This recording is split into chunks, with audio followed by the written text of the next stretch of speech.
Good evening, everyone, and welcome to another episode of Two Docs and a Grunt. As usual, I am Dr. Luis Fonseca, U.S. Navy Hospital Corpsman retired. I spent 22 years on active duty. During my tenure in the Navy, I was involved in the Battle of Al Nasiriyah, which my actions on that day got me awarded the Navy Cross. And up next is my partner, Nate. And I'm Nate. I did 33 years in the DoD, or Department of War now. I did 22 years in the Marine Corps, and my combat tours were Operation Desert Storm and Mogadishu, Somalia. And before I introduce Doc Barry, I'm going to give the intro to our guest tonight, Joe Wein, or Joe Wein. Now see, I've messed myself up. Joe Wein. Joe was in the Marine Corps from 1989 to 1993. We went to recruit training in 1989, then the School of Infantry, where he went through the light armored infantry training. He became a scout team leader with the 2nd LAI Battalion, which is what it used to be called, Light Armor Infantry. Now people know it as the Light Armored Reconnaissance Battalion. His operational deployments were in the first Gulf War, 2nd Battalion, 2nd Marines. He was with the Det Platoon, and 26th Marine Expeditionary Unit, Special Operations Capable. He went for Operation Provide Promise in the former Republic of Yugoslavia.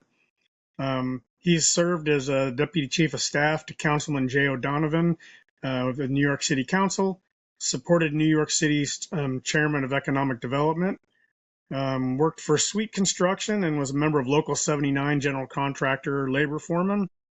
And then he went into private security military contracting with Blackwater from 2005 to 2010. He was a team member he served in positions from team member to senior detail leader in high threat environments, which included Iraq 2005 to 2008 with the Department of State doing high threat protection, Afghanistan in 2009 with USAID as a team leader, and then continued there in 2009 and 2010 with Department of State doing high threat protections as a team leader. He moved on to corporate security, where he worked for British Petroleum and the Gulf of Mexico operations, where he was a site security supervisor for the oil spill response in Louisiana from 2010 to 2012. Directed statewide site security during a Deepwater Horizon response. He was a security coordinator of the Gulf of Mexico region from 2012 to 2016. And also worked Port Authority, New York and New Jersey, the Office of the Chief Security Officer from 2017 to present. He's worked as a senior security coordinator for the PATH train system, special assignment for Newark Airport, and then principal security coordinator for the PATH train system, and then security manager for the PATH train system.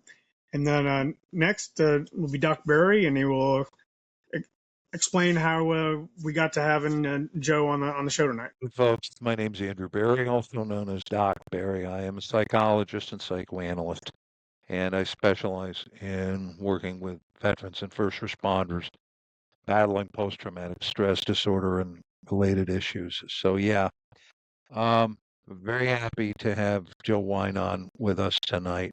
I've been pestering him about this for years, and finally he said uncle and is on here tonight. I met Joe through his father, the one and only Colonel Louis LaGuardia Wein. I met Lou on a website, and his dad and I just started talking one day. His dad was an interesting character. He was a Mustang, had quite a storied career, and I'll let Joe talk about that. When his dad and I were getting to know each other, he explained his lengthy background, the folks he knew and he worked with. So he started, and at one point, and Joe, I never told you this, during that initial couple of conversations, not only did he absolutely talk my ear off, he said, I'm thinking of asking you to write my biography for me. It's a true story. No. So then he started asking me about my background, and I told him the lengthy, dreary story of why 2 master's degrees, 2 doctorates, and everything else. And I told him about my less than fun experience on active duty. And I got done with my whole thing, and then your dad said to me, you know, Andrew, maybe I should be writing your biography. That's a true story. But I also told him that I'm galvanized in my professional and personal life to mental health. This is more than what I do. This is who I am. And his dad got right behind me, absolutely right behind me. His dad, and I'm hoping wherever Lou is right now, he won't mind me telling just a pinch. He had his own issues. Okay. He had a very, Yeah. so we say, interesting relationship with his dad that he went into with me with great detail. And the ramifications of the relationship that he had with his dad followed him, we could say, through the rest of his life. And I hope I'm not speaking out of turn when I say that. Joe, you and I have talked about what an interesting character he was. So anyway, and I'll let Joe go into this in more detail. This is tonight is the anniversary of his father's passing. And very grateful to have you come on with us to share whatever you choose to. And we don't go to any areas you're not comfortable with. His dad got right behind me with the whole mental health thing and introduced me. He said, I think it would be a very good idea for you to meet my son. I'm like, yes, sir. So I think it was upwards of 10 years ago now, 10 years ago. Joe and I started talking and he's very open about what life was like for him when he came home from the war. But now, before I come up with my hopefully thoughtful thought-provoking question, there's part of the story that I give during a PTSD lecture that involves Joe Wein personally. I keep your name out of it. And it was a discussion that you and I had a lot of years ago. You said to me, he said, you know, Doc, I really hate asking for help. You remember this? And I said to you, really? I said, tell me more about that. And he went on to say he just doesn't like it and so on and so forth. And I said to you all those years ago, you told me in blunt joke-head form that I can ask you just about anything about combat, right? And you said, shoot, go ahead. What do Yes. you want to know? And I said, so let's come up with a scenario. Let's say you're out in the bush or out in the dunes or wherever. You know the bad guys are coming around the corner in about 5 minutes. Your weapon's jammed. You have no ordnance to begin with, but you got a working radio. What are you supposed to do? And without even thinking about it, he just says to me, well, the first thing I'm going to do is I'm going to get on that goddamn radio and then you looked at me and you said, you son of a bitch. And I said, you mean you're Yeah. going to ask for help? You said, yeah, you fucking prick. I get it. You started laughing at yourself when I figured that's okay to tell that story now. And you told me after that that you actually told that story yourself. Yeah, And I I've used that quite a few times. Well, that good. thing, So everybody's winning here. that story's So anyway, that story's gotten some life to it too, because I've been hearing it for Mhm. about 20 years now and never knew who it was. Now I know. But I also, Yeah. based on that, I named a trauma support group at my church, Backup, based off of that story. So you live Oh, on there wow. too. Yeah, it's kind of wow. funny. I distinctly remember the conversation, and I've used it since then. With my background, unfortunately, um, we've had quite a few guys commit suicide um, who either didn't reach out. Some of it, I think, is unintentional. Is I think a catchy new phrase where they're over medicated and maybe have a drink or two or do something stupid.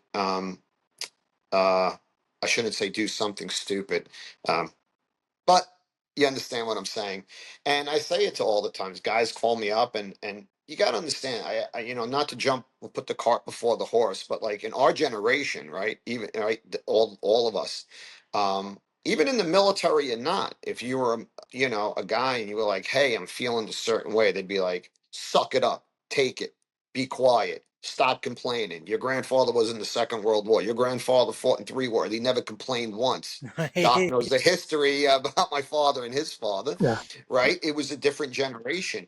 Yeah, you just suck it up and deal with it. And I think as time goes on and it comes out, and Audie Murphy was really a person, and I think in the late '60s to start speaking about, the guys in World War II dude, suffered terribly with PTSD, Oh yeah.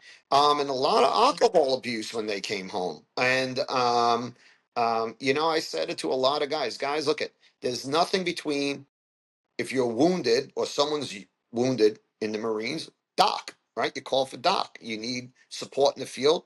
You pick up the radio. You call for help. You call for support. It's the same thing back here, right? Because PTSD is real.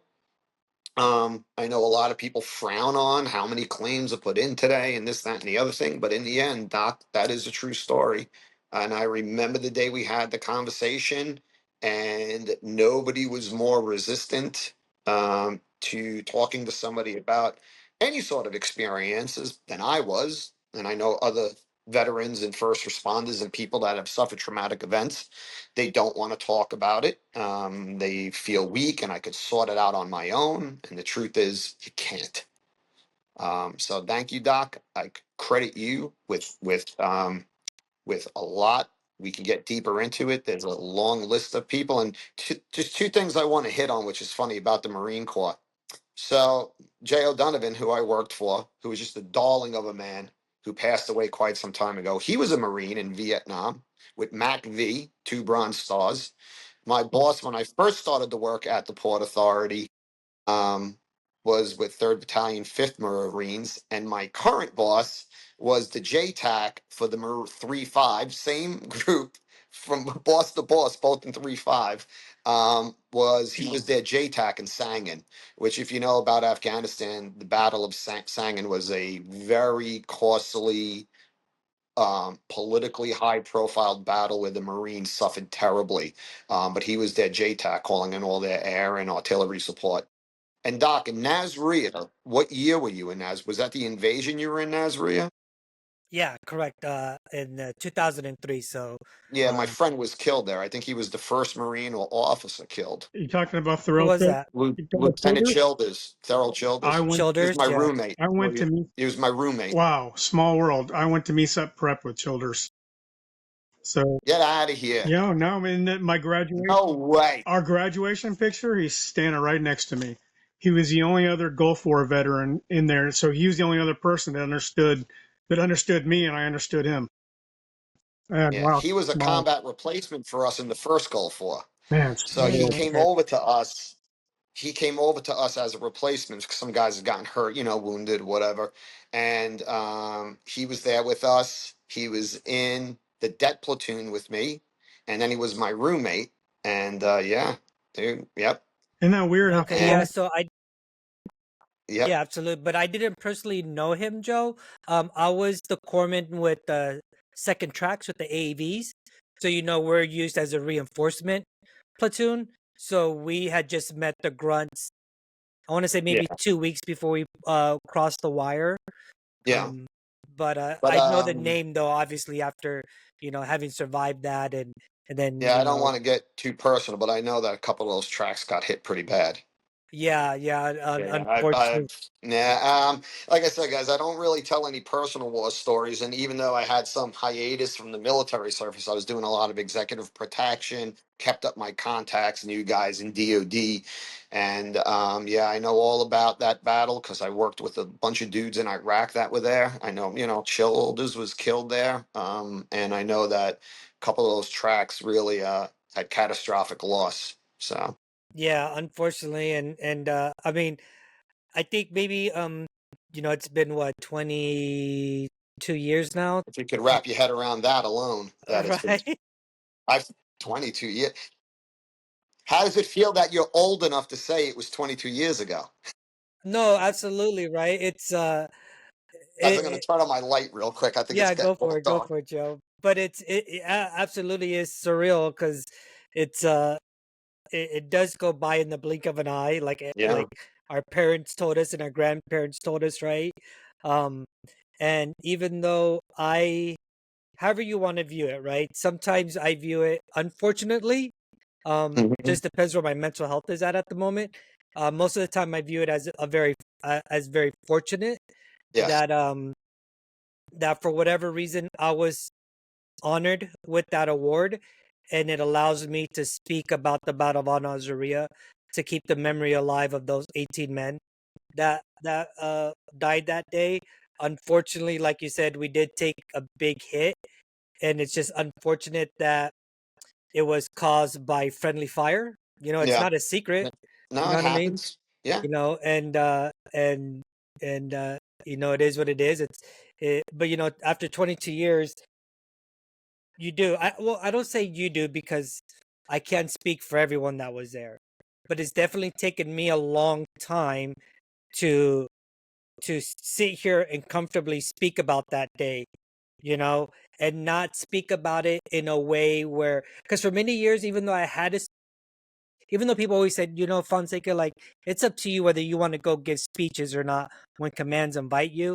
When you're an E nothing, you know what I'm saying? An E3, Yes. E4, how are you going to tell some command, like, no, I'm not going to go speak? You know, then that just makes you look, I think it makes you look like a douche, right? What's up, Doc Barry? Or you're on mute. Is Doc Barry stroking out on us? I don't know what's going on with him. You're on mute, Doc. Yeah. Oh, Probably talking to his kid. but But so, hey, Luis, just so yeah, to be, go you ahead. and I don't know, Joe personally, but I know the community that he came from, and Hmm. so light armored infantry, and I think he understands some of that A10 stuff with friendly fire. Yeah, Yeah. There's a history of it in Desert Storm. That's Yep. Yep. There absolutely. sure is. Yeah. And not just what was called LAI back then, right? Like armored Yeah, infantry, I what we think we call. started out as LAV, and no one really knew how to use us, right? So they put us as LAV battalion, and then people looked at us as a weapons platform, and Hmm. then they changed it to LAI battalion, and people looked at us as an infantry platform. And the truth is, we are, not to confuse us with recon battalion or force reconnaissance, right? That they're super specialized groups. A Right. lot of, they are the high end even today now in JSOC they are some of the high end operators that are really the cream of the crop, but we were trained as scouts, and we were a reconnaissance platform pretty much to do reconnaissance in force. So yeah, we could go out there, as we used to say, snoop and poop around and Hmm. look, but especially in the first Gulf War, our job was to go out there and engage the enemy to get a response from them. Okay. Basically, like the army might say, it's cav work to a point, right? But we were in the first Gulf War, and I just went to a reunion with a bunch of guys in Camp Lejeune, and it's so funny, Docs and talking about it. The my platoon sergeant, who was a force recon guy, probably one of the most squared away Marines I've ever met in my life. Um, um, he was talking about things like us calling in fire, adjusting fire, these barrages, this night, this happened. And even though I remember the overall thing that happened, there was just a lot of things. I don't know if I just didn't remember, I forgot, Mm. blocked out, or I had so much in between. Was I confusing it with Iraq? Long story short is the reunion was great, but we were a reconnaissance platform, and our job was to go out there and to observe the enemy, and then to do the diversionary attack and draw fire. Basically, our job was Okay. to draw the artillery out, to draw their tanks out, and let me tell you something. We sure did. And for 3 days and nights prior to the ground war, we were in it. And it's kind of funny because I forget how much we were in it and how much, yep. And we, beyond a doubt, drew their fire and gave it back pretty good. And that's when the name finally changed and said, hey, this is a light armored reconnaissance battalion because our primary function is reconnaissance. You know, and I'm glad that you mentioned that because so I came in '99 and hit the fleet in 2000. So I was at second tracks around April of 2000, and I always knew LAR as First of all, I it was LAV for a while, light Yes, armored vehicles, vehicle, but yeah. and then it was LAR, light armored reconnaissance vehicles, and so I'd never understood why. I guess I always equated like reconnaissance unit with like a soft unit. Yeah. And Yeah. so I'd never really understood why they were called LAR up until right now. What you said is because y'all were basically used for that kind of uh, capacity in order to. So okay, so now it makes sense. Yeah, Joe, Yeah, Joe, Joe. like battalion recon does a lot of amphibious reconnaissance. Force Mhm. recon would do a lot of behind the enemy line reconnaissance. We were kind of stuck in between them. Yeah, that's a term that Yeah. a lot of So people don't use anymore, is reconnaissance by fire. But Yeah, that was, it's oh okay. reconnaissance by fire. Yeah. Oh okay, got it. Okay, Yeah. makes sense now. And it's you know funny that you mentioned the amphibious operations because being with AV, you probably already know the jokes, right? We always yeah, LAR thinks they're amphibious until they really go into the water, then we got to We go go in the pull them out. water. And I remember because I was a scout, I'm in the back, and I think we were out. Well, you guys were maybe at one point at Courthouse Bay. Yeah. And I remember, got to make sure our drain plugs are in. And when we say we're amphibious, it's not really to swim off the back of a ship and go in. We'd go on the LCACs. But I remember it's the first time swimming in one. And I have, we have the helmet so we could talk to the vehicle commander and everybody. And my buddy, his last name is Heinrichsey. I remember saying it to him just at this reunion. So we're swimming and we have to be buttoned up. And I'm clean on my radio. Goes, hey, is there supposed to be water coming in through the door? They were like, yeah, don't worry.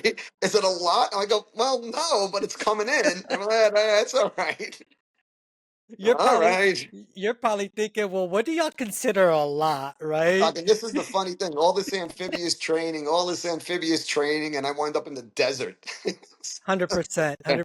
Hey, so talk about winding up in the desert with your experience, and Nate, you have a lot of great experience as well too.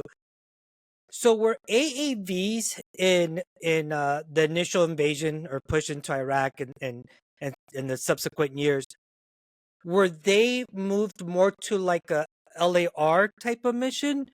No, no, no, No, they were a okay, troop carrier. two No. totally different. Okay, and got we it. were, Yeah. No, don't get me wrong. If you guys, I think you would know better than me in this point. Like in Nasria, you guys definitely rolled up to Nasria in the AAVs. Hmm.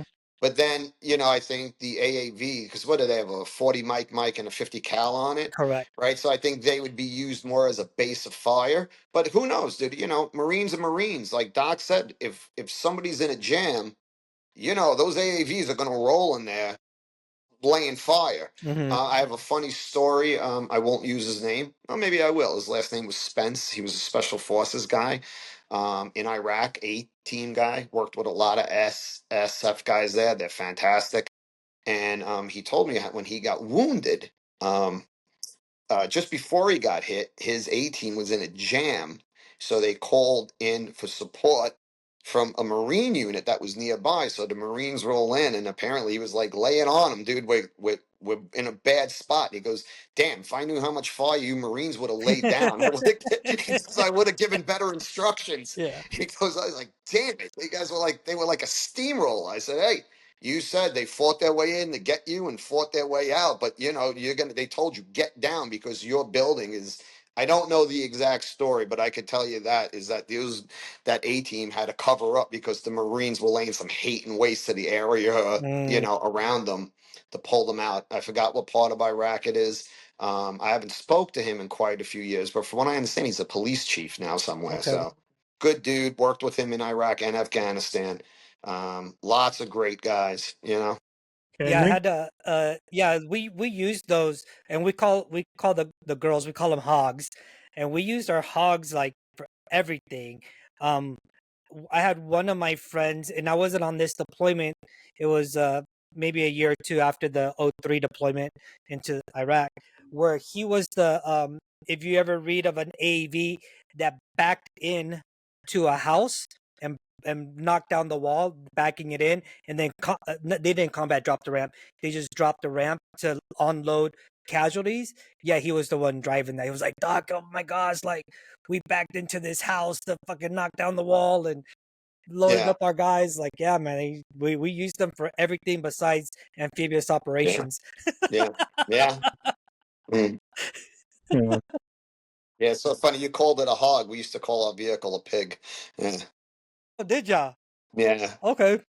And Yeah. in 1991, we had a mixture of gun systems on there because the 40 millimeter and 50 cal was called, I don't know if they called it this, into the 2000s, they used to call it the upgun system. And before the upgun system came in, they still had 25 millimeter Bushmasters on them. So we had a mixture of 25 millimeter Mm. Bushmasters and then the 50 cal and 40 millimeter grenade launchers. Yeah.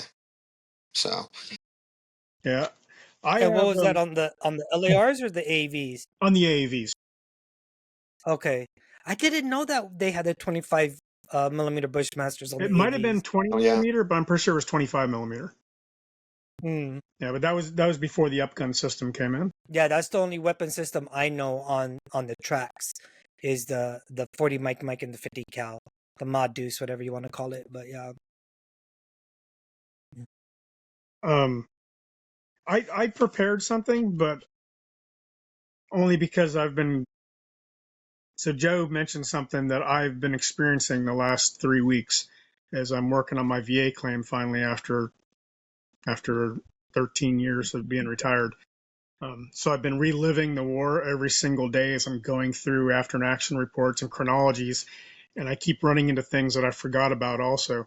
But I had a couple of excerpts that, if you guys don't mind, that I wanted to read because it's very easy to say first Gulf War and then we go on, right? And what most people who were back in the States remember about first Gulf War was the focus on the Air Force and all the high tech munitions and stuff like that. And lately, I've been thinking about how Desert Storm is probably the last war we'll see that didn't have video cameras, because Yeah. we didn't have combat camera out with us because they were, those old Vietnam vets who were the lieutenants in Vietnam were the generals in Desert Storm, and they really controlled the media, and so there's no combat footage on the ground, and so little is known. So when we Hmm. and this is stuff that I pulled out specifically to Joe's unit, second LAI battalion. It's hard to find some of the stuff in your unit because I think a lot of times you guys got lumped under just second Marine Division because you guys were doing screening ops and stuff Yeah. too. There's one book, there's a book called Thunder in the Desert Oh yeah. by General, I forget his name. I'll think of it in a minute, where it gives a pretty good description. But yeah, we were kept pretty quiet about what was going on. Yeah, everything was about the smart bombs, but a lot of ground action. We get no credit. We get no credit for Well, whatsoever. yeah, and especially for the LAV crewmen and scouts. What was, I think, really messed up is when everybody went around talking about this 4-day war, erasing the basically a whole month of combat ops that you guys were engaged in, like it didn't exist. So everybody has this view of, okay, on this day it started and 4 days later it was over. I'm like, it was not that clean. So a couple of things It's here. not that clean enough. No, so what I wanted to read you guys here is so during the air campaign, 1st Marine Expeditionary Force engaged in both offensive and defensive ground combat actions. Um, on 21 January, some of the 8 principal Marine observation posts along berm were the objects of probing engagements as well as artillery and rocket attacks during the air campaigns. I know that most of those were backed up by light armored infantry. The posts were also points of surrender for defecting Iraqi troops. By the 1st of February, one MEF had gathered 137 enemy prisoners of war, most of them taken to these forward observation posts. And by February, they had 101 Iraqis. Right? There were 3 attacks in the MARCENT, so Marine Central Command, area of operations to the west of Al-Kafji. Al-Kafji was a pretty big battle that a lot of people don't know about unless you're Marine Corps, that happened at the Yeah. beginning of February. It was basically Iraq thinking they were kicking off the war, and they did so horribly at it that we thought it was a probing attack. There were 3 attacks in the Marsan area of operations west of Al-Kafji on the same night of 29th to 30 January. One Hmm. was a company-sized diversion that came out of the Al-Wafr sector.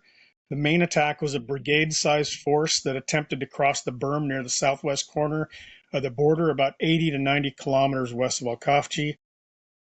The General Outpost Unit for 1st Marine Expeditionary Force at this time was Task Force Shepherd, reinforced battalion-sized force of light armored infantry, commanded by Lieutenant Colonel Clifford Myers.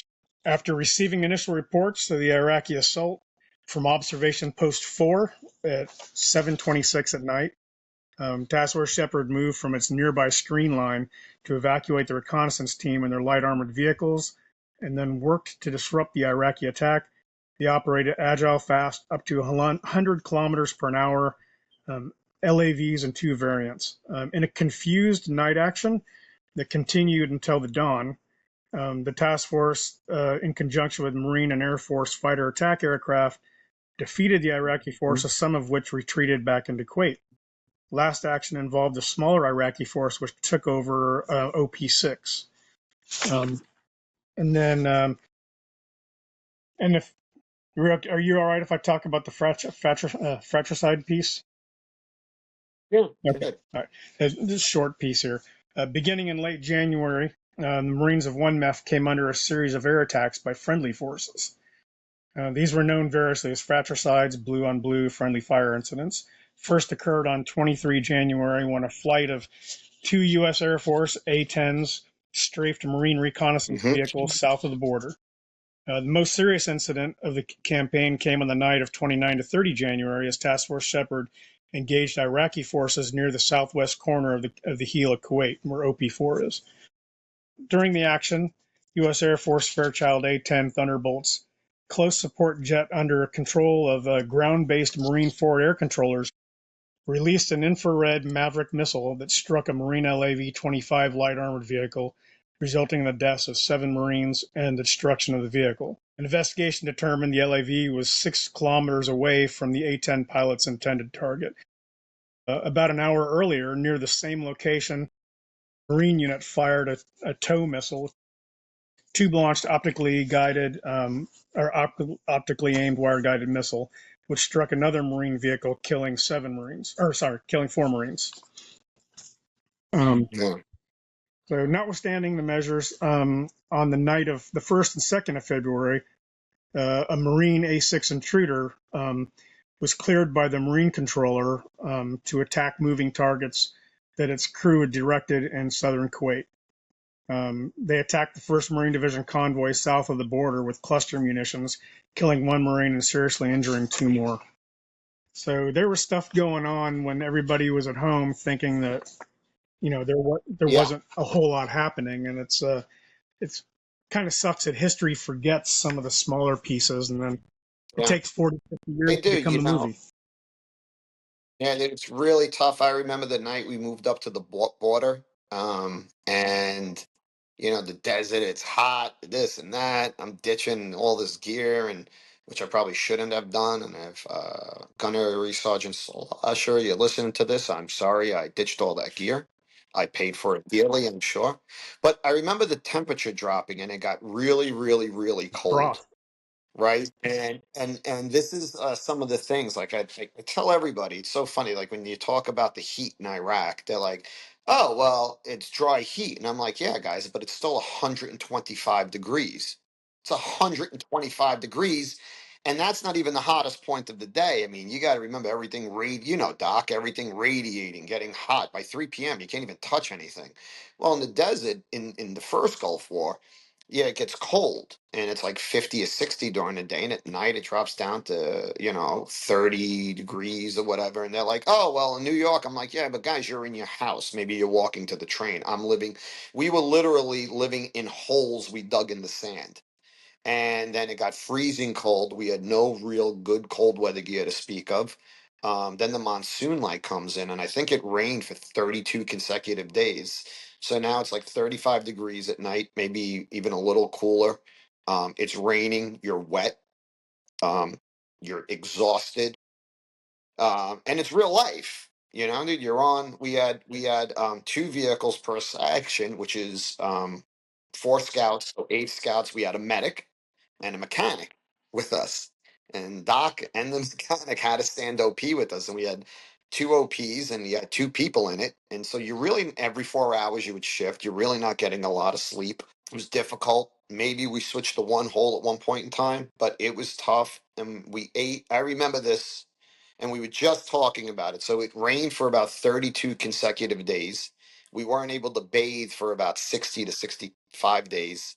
And we ate MREs for 82 days straight. I mean, tough conditions, living out in the sand. And I'm back home. They're showing you people in Riyadh living in like these condos and getting USO shows, and oh, there's nothing going on.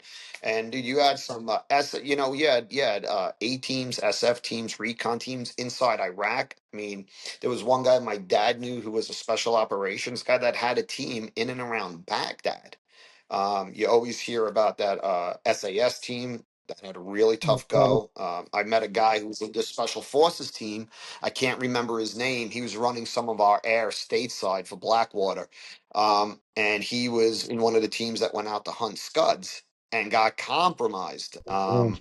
It's similar to a lone survivor. I think a shepherd boy found them, stumbled upon them, and they have this moral dilemma. What do we do?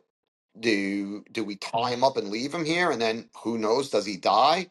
What do we let him go? If we let him go, we can't bring him with us, and when we try to E&E, escape and evade, it's now we're compromised.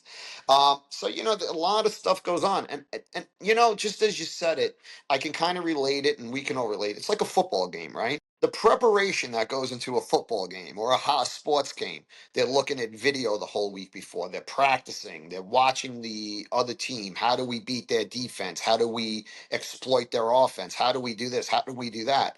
And then you turn the TV on for 2 hours on a Sunday, watch your team win or lose, and either they suck, they don't know what they're doing, they're horrible, blah blah blah blah, or oh man, we walked over that. It was nothing. It was easy. No, it wasn't. There was a lot of preparation, preseason, coaching that week, videos, and it's so funny, dude. It's like I've been in a situation where I was in a World War II style battle, which is exactly what the first Gulf War was. Basically, a battle that we set up to fight the Soviets. We're here, they're there, counter reconnaissance, counter reconnaissance us, airstrikes, tanks, artillery duels, the whole 9 yards, right? And then you roll into Baghdad in this massive urban insurgency.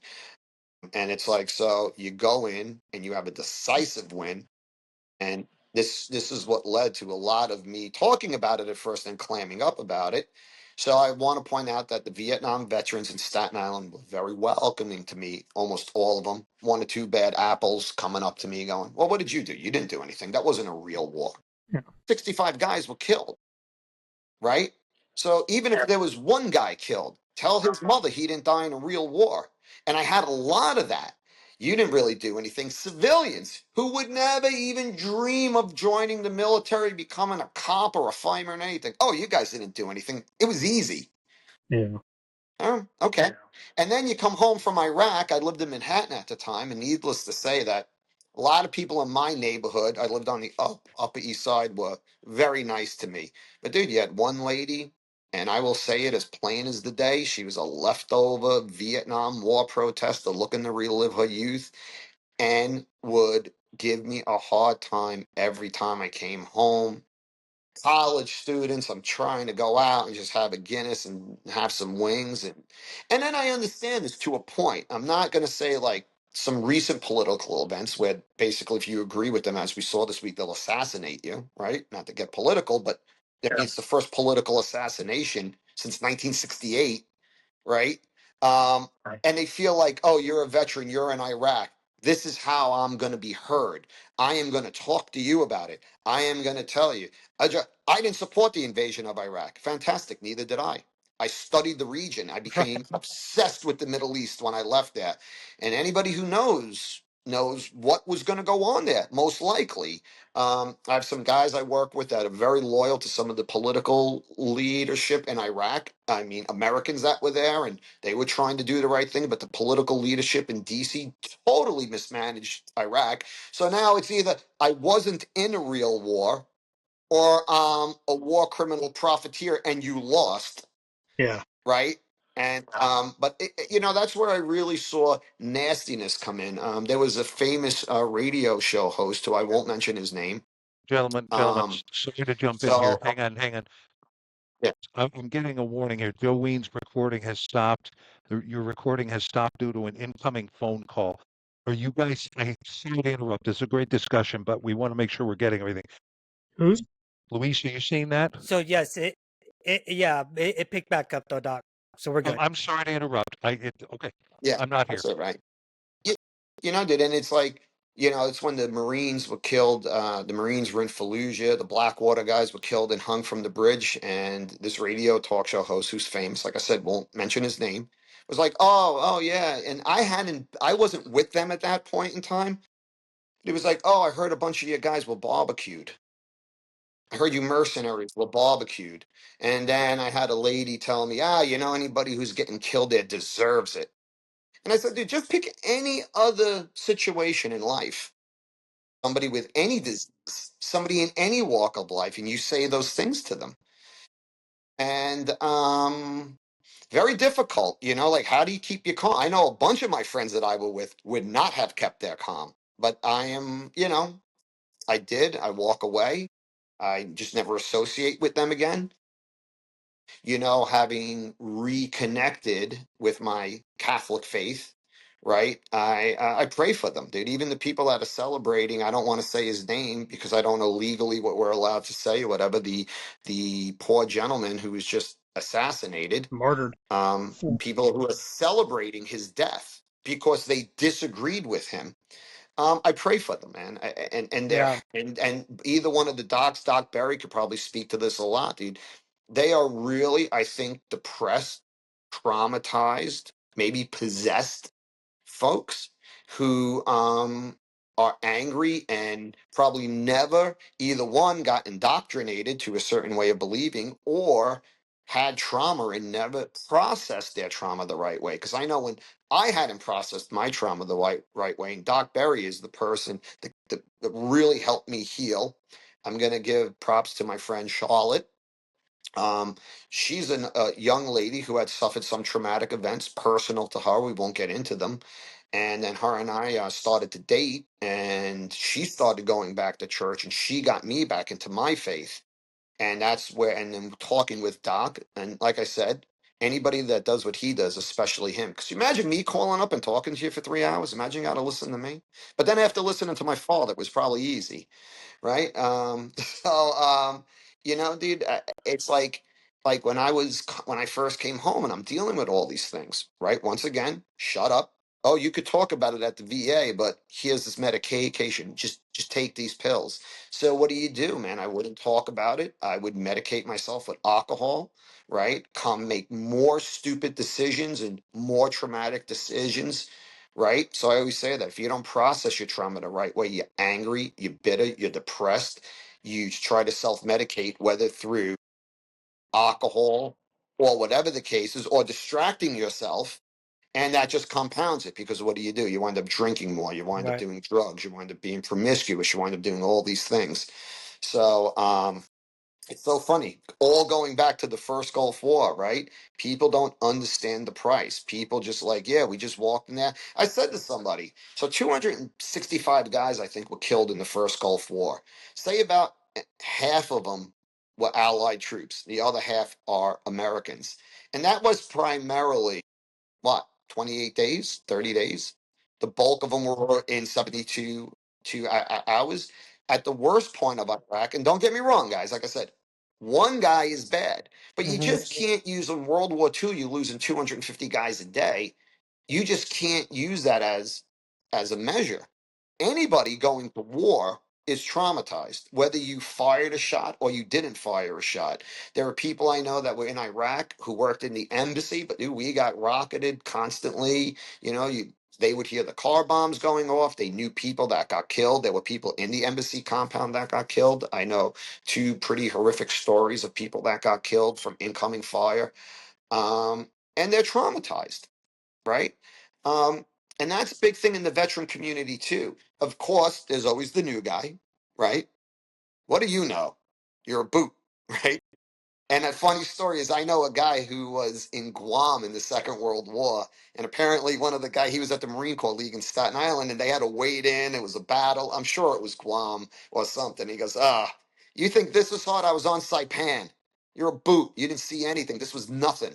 And you always harass the new guy that Yeah. way. But it's like, dude, my father always said this. It's like in the old days, the United States would break conflicts. Now we're talking from a really high level global view. There's high intensity conflict and low. They've changed that since.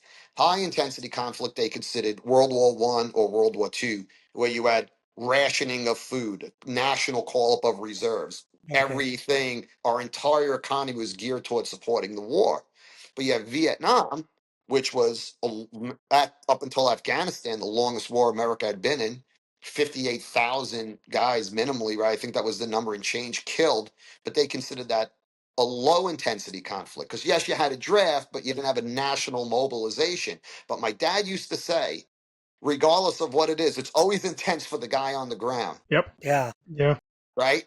And so like you can't, and like, look at, did I go through what the guys in Quezon went through? Probably not, right? In whatever. But I also said to this one guy, he was a Vietnam vet and a Marine, which really hurt me. He was just ripping me apart one day about my combat experience.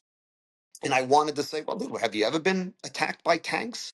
Like how many North Vietnamese tanks? Now, my boss, J. O'Donovan, in Vietnam in 1972 in the Eastern Offensive, when he was Mac V. SOG, right? Or maybe just Mac V. They switched the name at that time. He was attacked by tanks. But, I turn around and go, well, what does it matter, right? I was never ambushed on a jungle trail by North Vietnamese, right?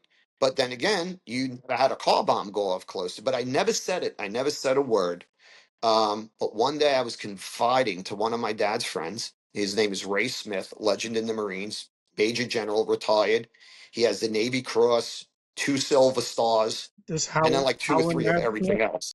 This Howlin' Mad Smith. It was Ray E. Tool Smith. Yeah. Maybe they call him Howlin' at one time. Yeah. I He was know in him Viet. as Ray E. Tool Smith. Ray E. Tool Smith, That's dude. how I He know him. was personal friend of my dad's. Oh, Know him wow. well. I have his phone number. He'd be a great guy to have talk on here. Did 3 tours in Vietnam. Ground Force Commander for Grenada. Then, when the Marine barracks got blown up, they pulled him out of Grenada Mhm. and sent him there. The guy's a legend in his own time. And I was talking to him one day about this. He's the only guy I ever spoke to about it, and until now. And he said, Joe, look, I understand maybe the Vietnam guys, a lot of them, when we came home, we had a very difficult time. And when you came home, you guys got parades and America welcomed you back. He goes, they didn't welcome us back. And he goes, so that might be a hangup of his. If he was in Vietnam around this time, he probably came home at plane on a night, couldn't wear his uniform, didn't tell anybody he was in Vietnam except his friends.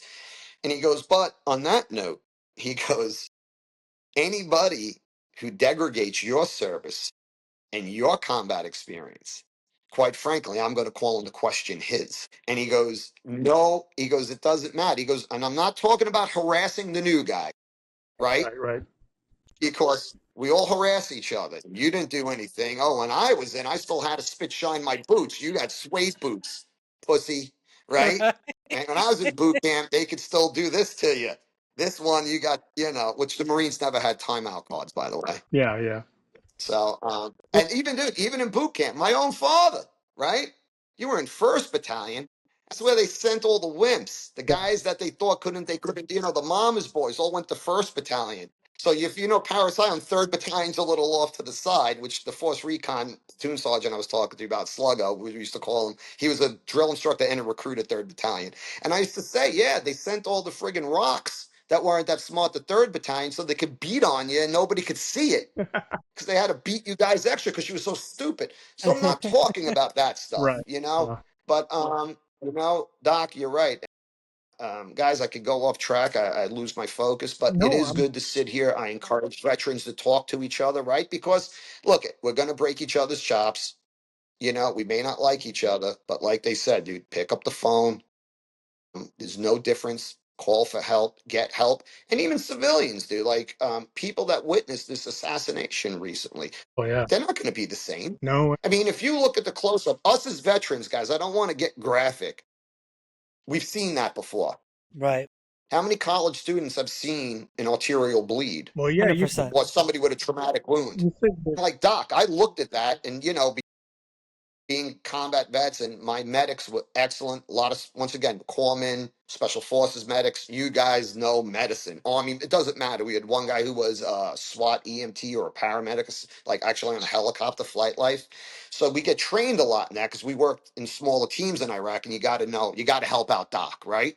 The minute I saw that, which I think that was probably an exit wound, I went, like shoulders, right? His femoral was severed, correct? Yep. Right. It turns out being, I looked at that and everyone's saying, I hope he's okay. My dear friend Charlotte was, praying for him. Like, once again, got a rosary out. And in the back of my mind, dude, I'm just going, nope, He was gone in 5 nope. seconds. Yeah. Why?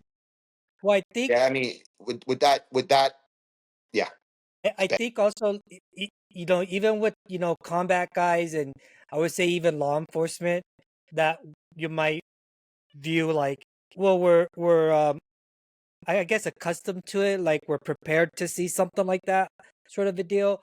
I also think it's a lot different being prepared for it and seeing it on the battlefield than being in the audience in somewhere that you're supposed to feel safe, Yeah. right?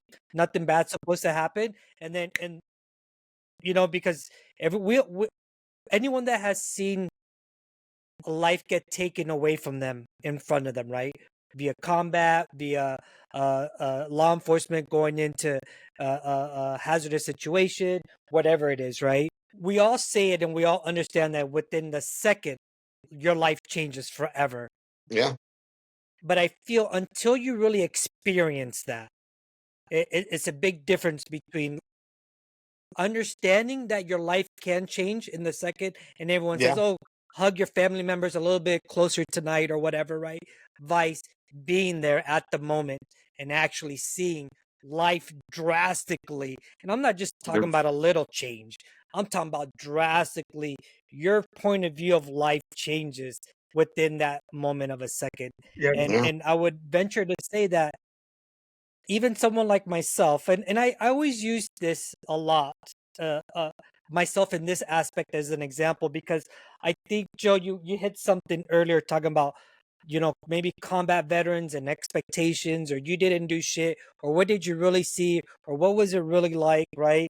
Um, I tell a lot of people, like, you might want to view my combat experience and put it with this award, but I know so many more men and women that have seen what I consider a lot more horrific combat yes, experience in either one day or multiple days of their deployment than I ever did. and yeah, and even though I lived through such a bad day that gets highlighted a lot, like, I sometimes put myself in situations like, what if I was there on that college campus that day? Would I react the way I reacted on yes, other occasions? I don't know. You know what I'm no. saying? I would hope I would, right? It's I would. so funny talking about the combat awards, Doc. I think it was Ray Smith or Bill DeBellos, who was a friend of my dad once again. All of his friends were Vietnam, maybe two, sometimes three tours. And he goes, Lou, I have three Purple Hearts. Okay. Wounded. Each time he went to Vietnam, he got wounded or something is nuts Man. or something. I think two or three of them. But he said, look, I'm an officer, so I'm walking away most likely with a Bronze Star. I got a Silver Star for this. He goes, but I don't look at that. You know what I look at? Or maybe he didn't have a Silver Star. That all these other guys did. He Mhm. goes, look at that Lance Corporal who joined when he was 19, went over Yeah. there as maybe a PFC, became a Lance Corporal. He's now a corporal, and he has 3 or 4 campaign ribbons. He goes, that's what I look at. I look at the unit awards. How many campaign ribbons does he have? Back in the day, dude, it was nothing for you to be a sergeant, get busted to a Lance Corporal, stay in. I was a guy in my battalion was a staff sergeant. He had done 2 tours in Vietnam. He was in I don't know if he was in Way, but he might have been at Khe Sanh at one point, right? But he came home, and Doc Berry, you'll understand this, he was like couldn't function outside of a combat zone. This has nothing to do with veterans, but I've known guys that I grew up with that took a different path in life than me, went to jail once or twice. They can't function outside of jail, Mhm. right? And this guy told us how he came home from Vietnam, staff sergeant. He was home, maybe, and because back then you could get NJP'd, You might even get court-martialed. They'd let you stay in, right? Depending on what the offense was. And he came home and was super belligerent to officers, super belligerent, drunk incident, right? And here he is in 1992 in my battalion, and he's a staff sergeant. He had been in, I think it was Quezon. But because when he came home, he just, he couldn't function out.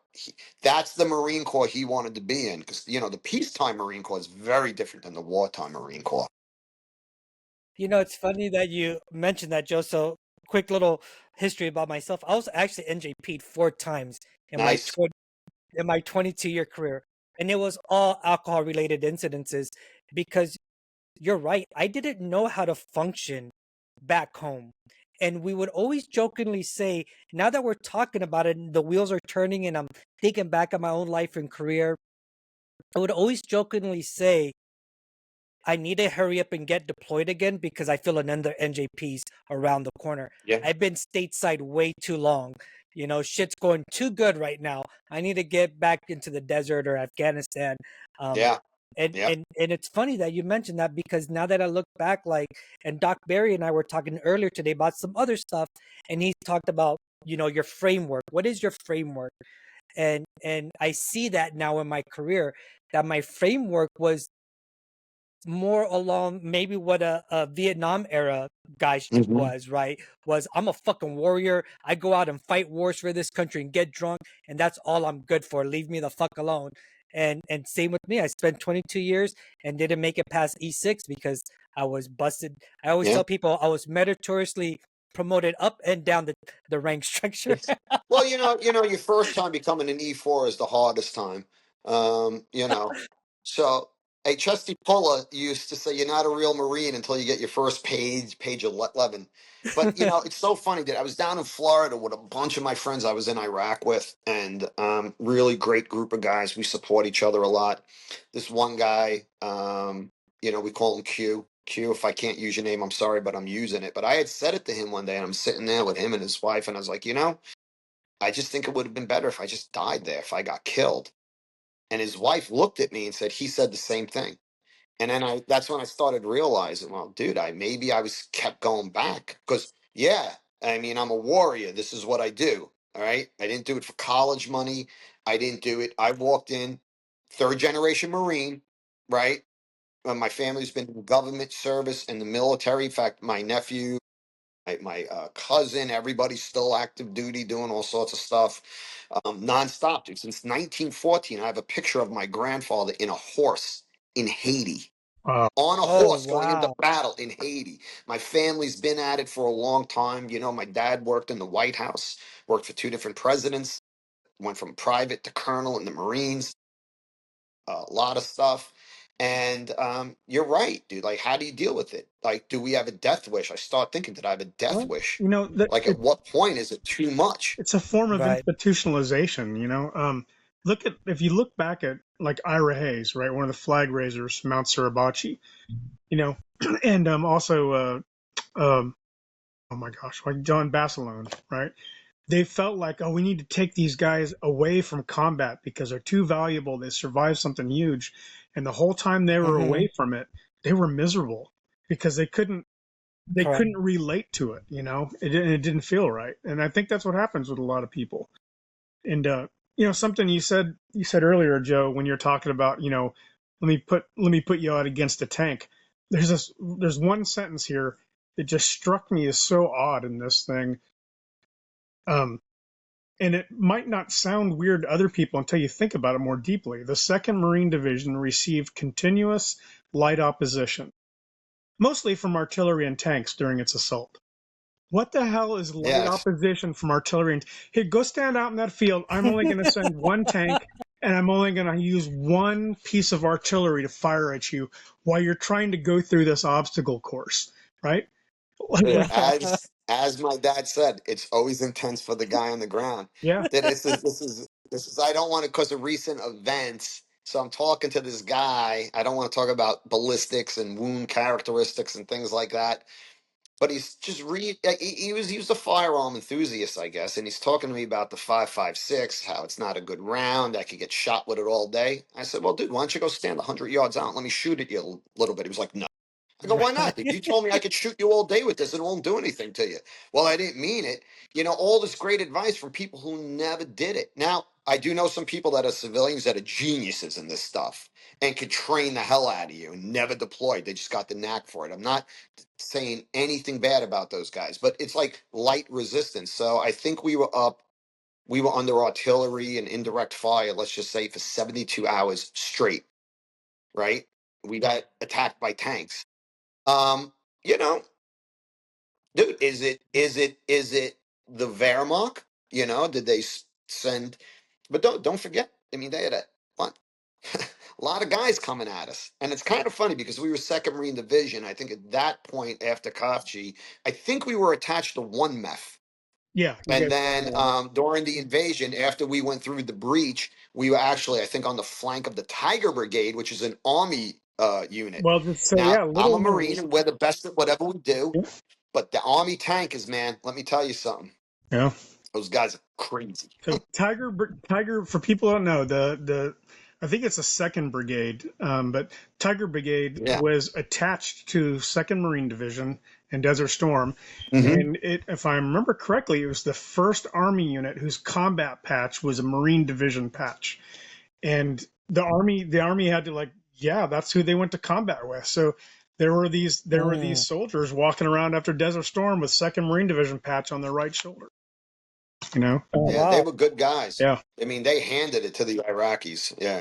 What's up, Doc? Wanted to get back to what you said a little bit ago about when guys come home, the world goes to shit. What I have heard people say to me who have been in combat, not Nate and Luis, or you guys have never said this out loud, but to a certain extent, maybe it applies, maybe it doesn't. What they've said is the reason they'd rather go back into combat is that it's the only time in their entire life where the world made sense. Yeah.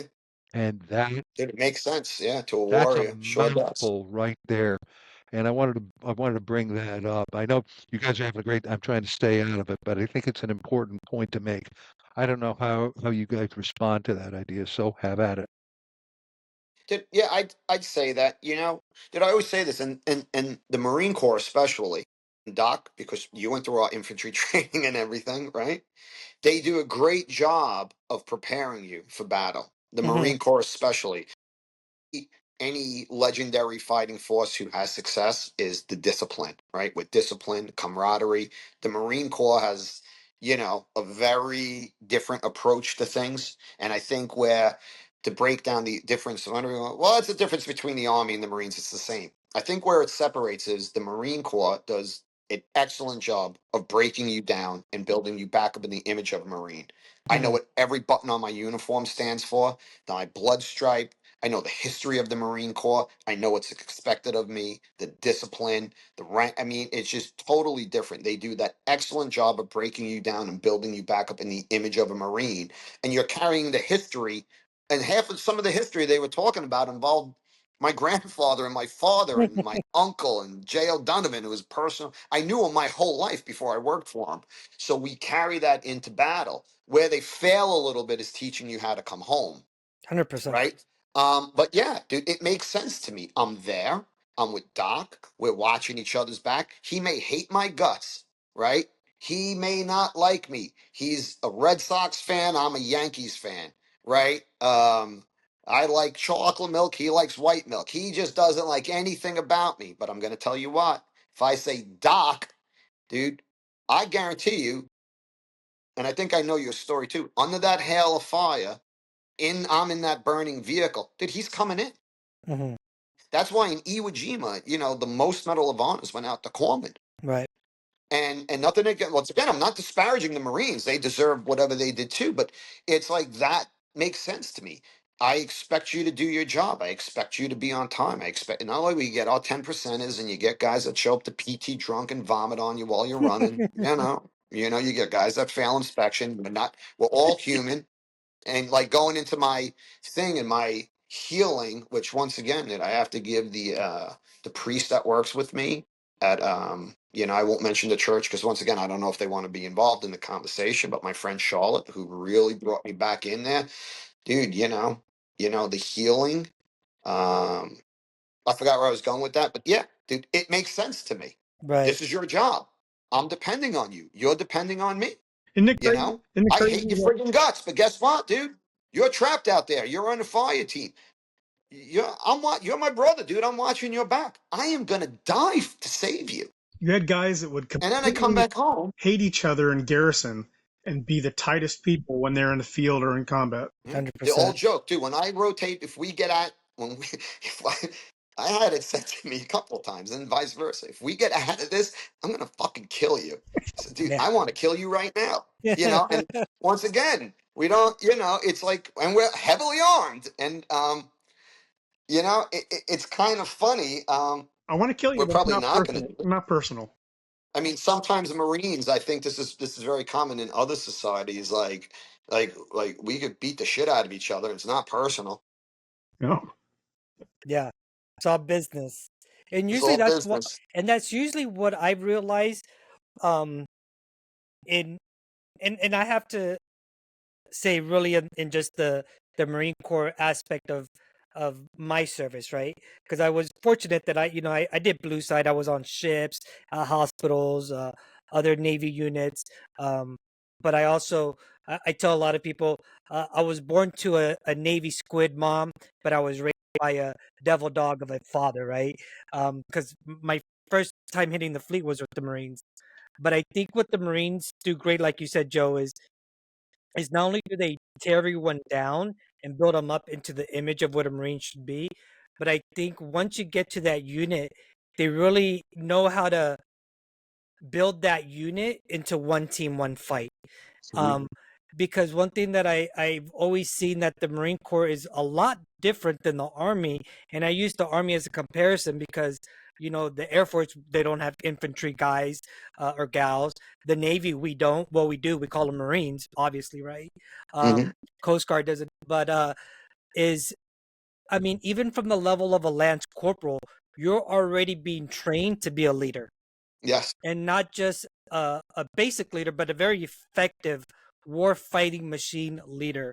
Where an E3 in the Army, I'd be very hard pressed to find any E3 in the Army that has the level of responsibility that a senior lance corporal that is in charge of four other a machine gun squad is. Hmm. You know what I mean?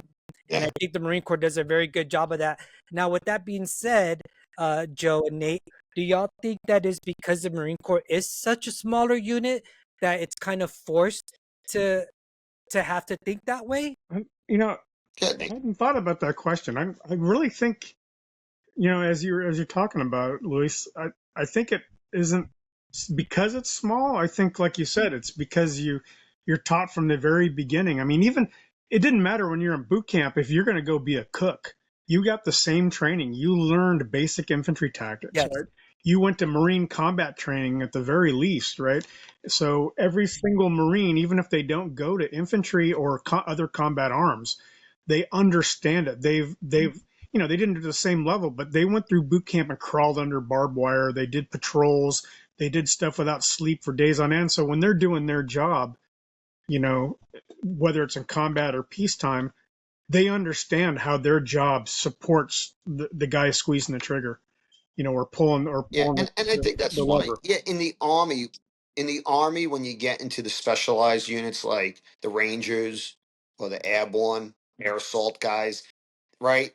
They kind of have similar Yeah. stuff. Okay. Rangers are great guys. Once Yeah. again, I work with a ton of them.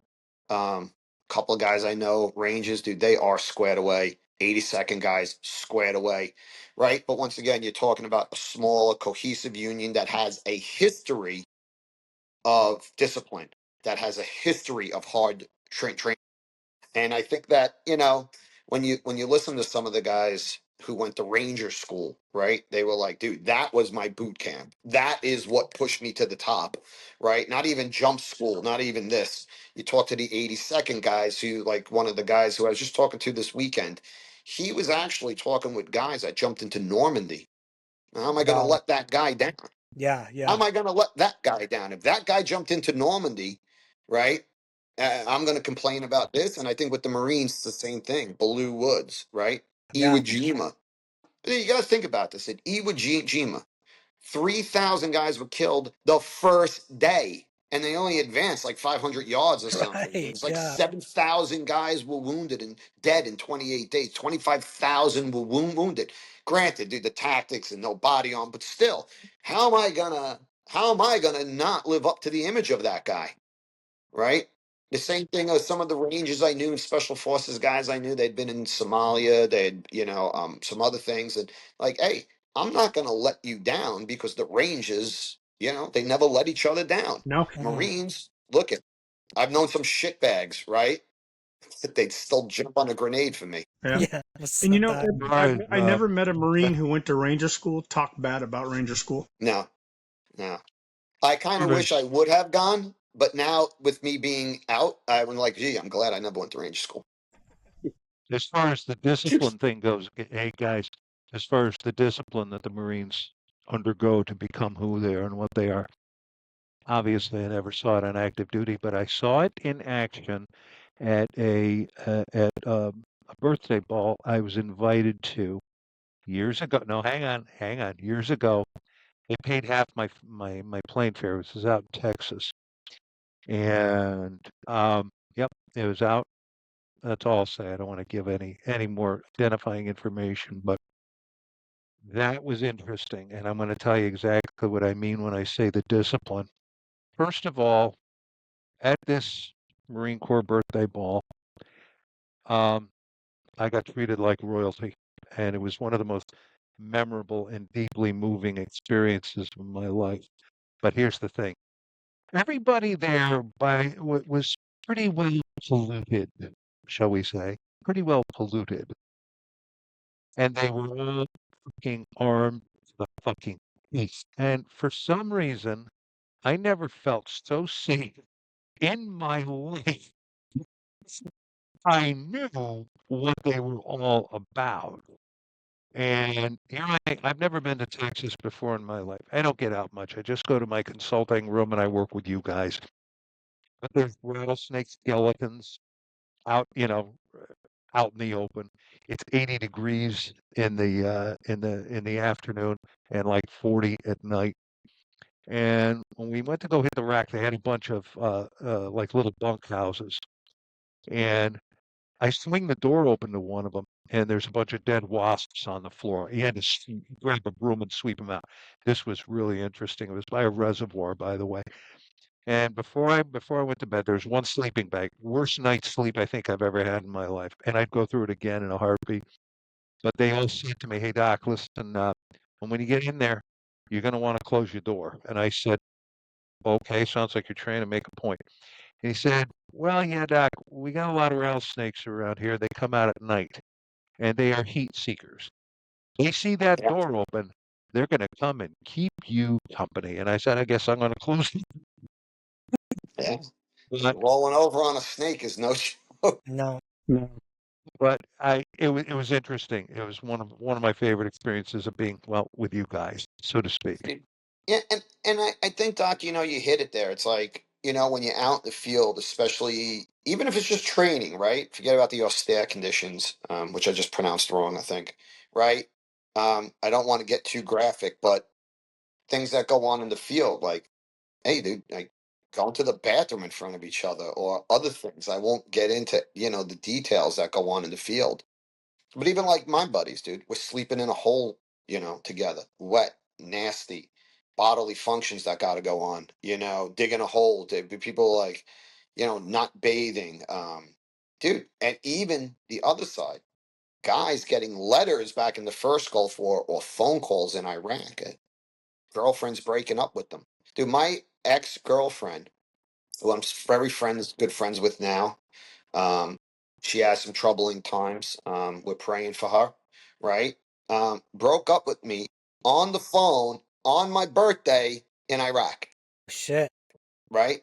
My friend's wife leaves him a message. She wants to get divorced. Calls him up. This one stepped out on that one. This one spent all the money. This one did this.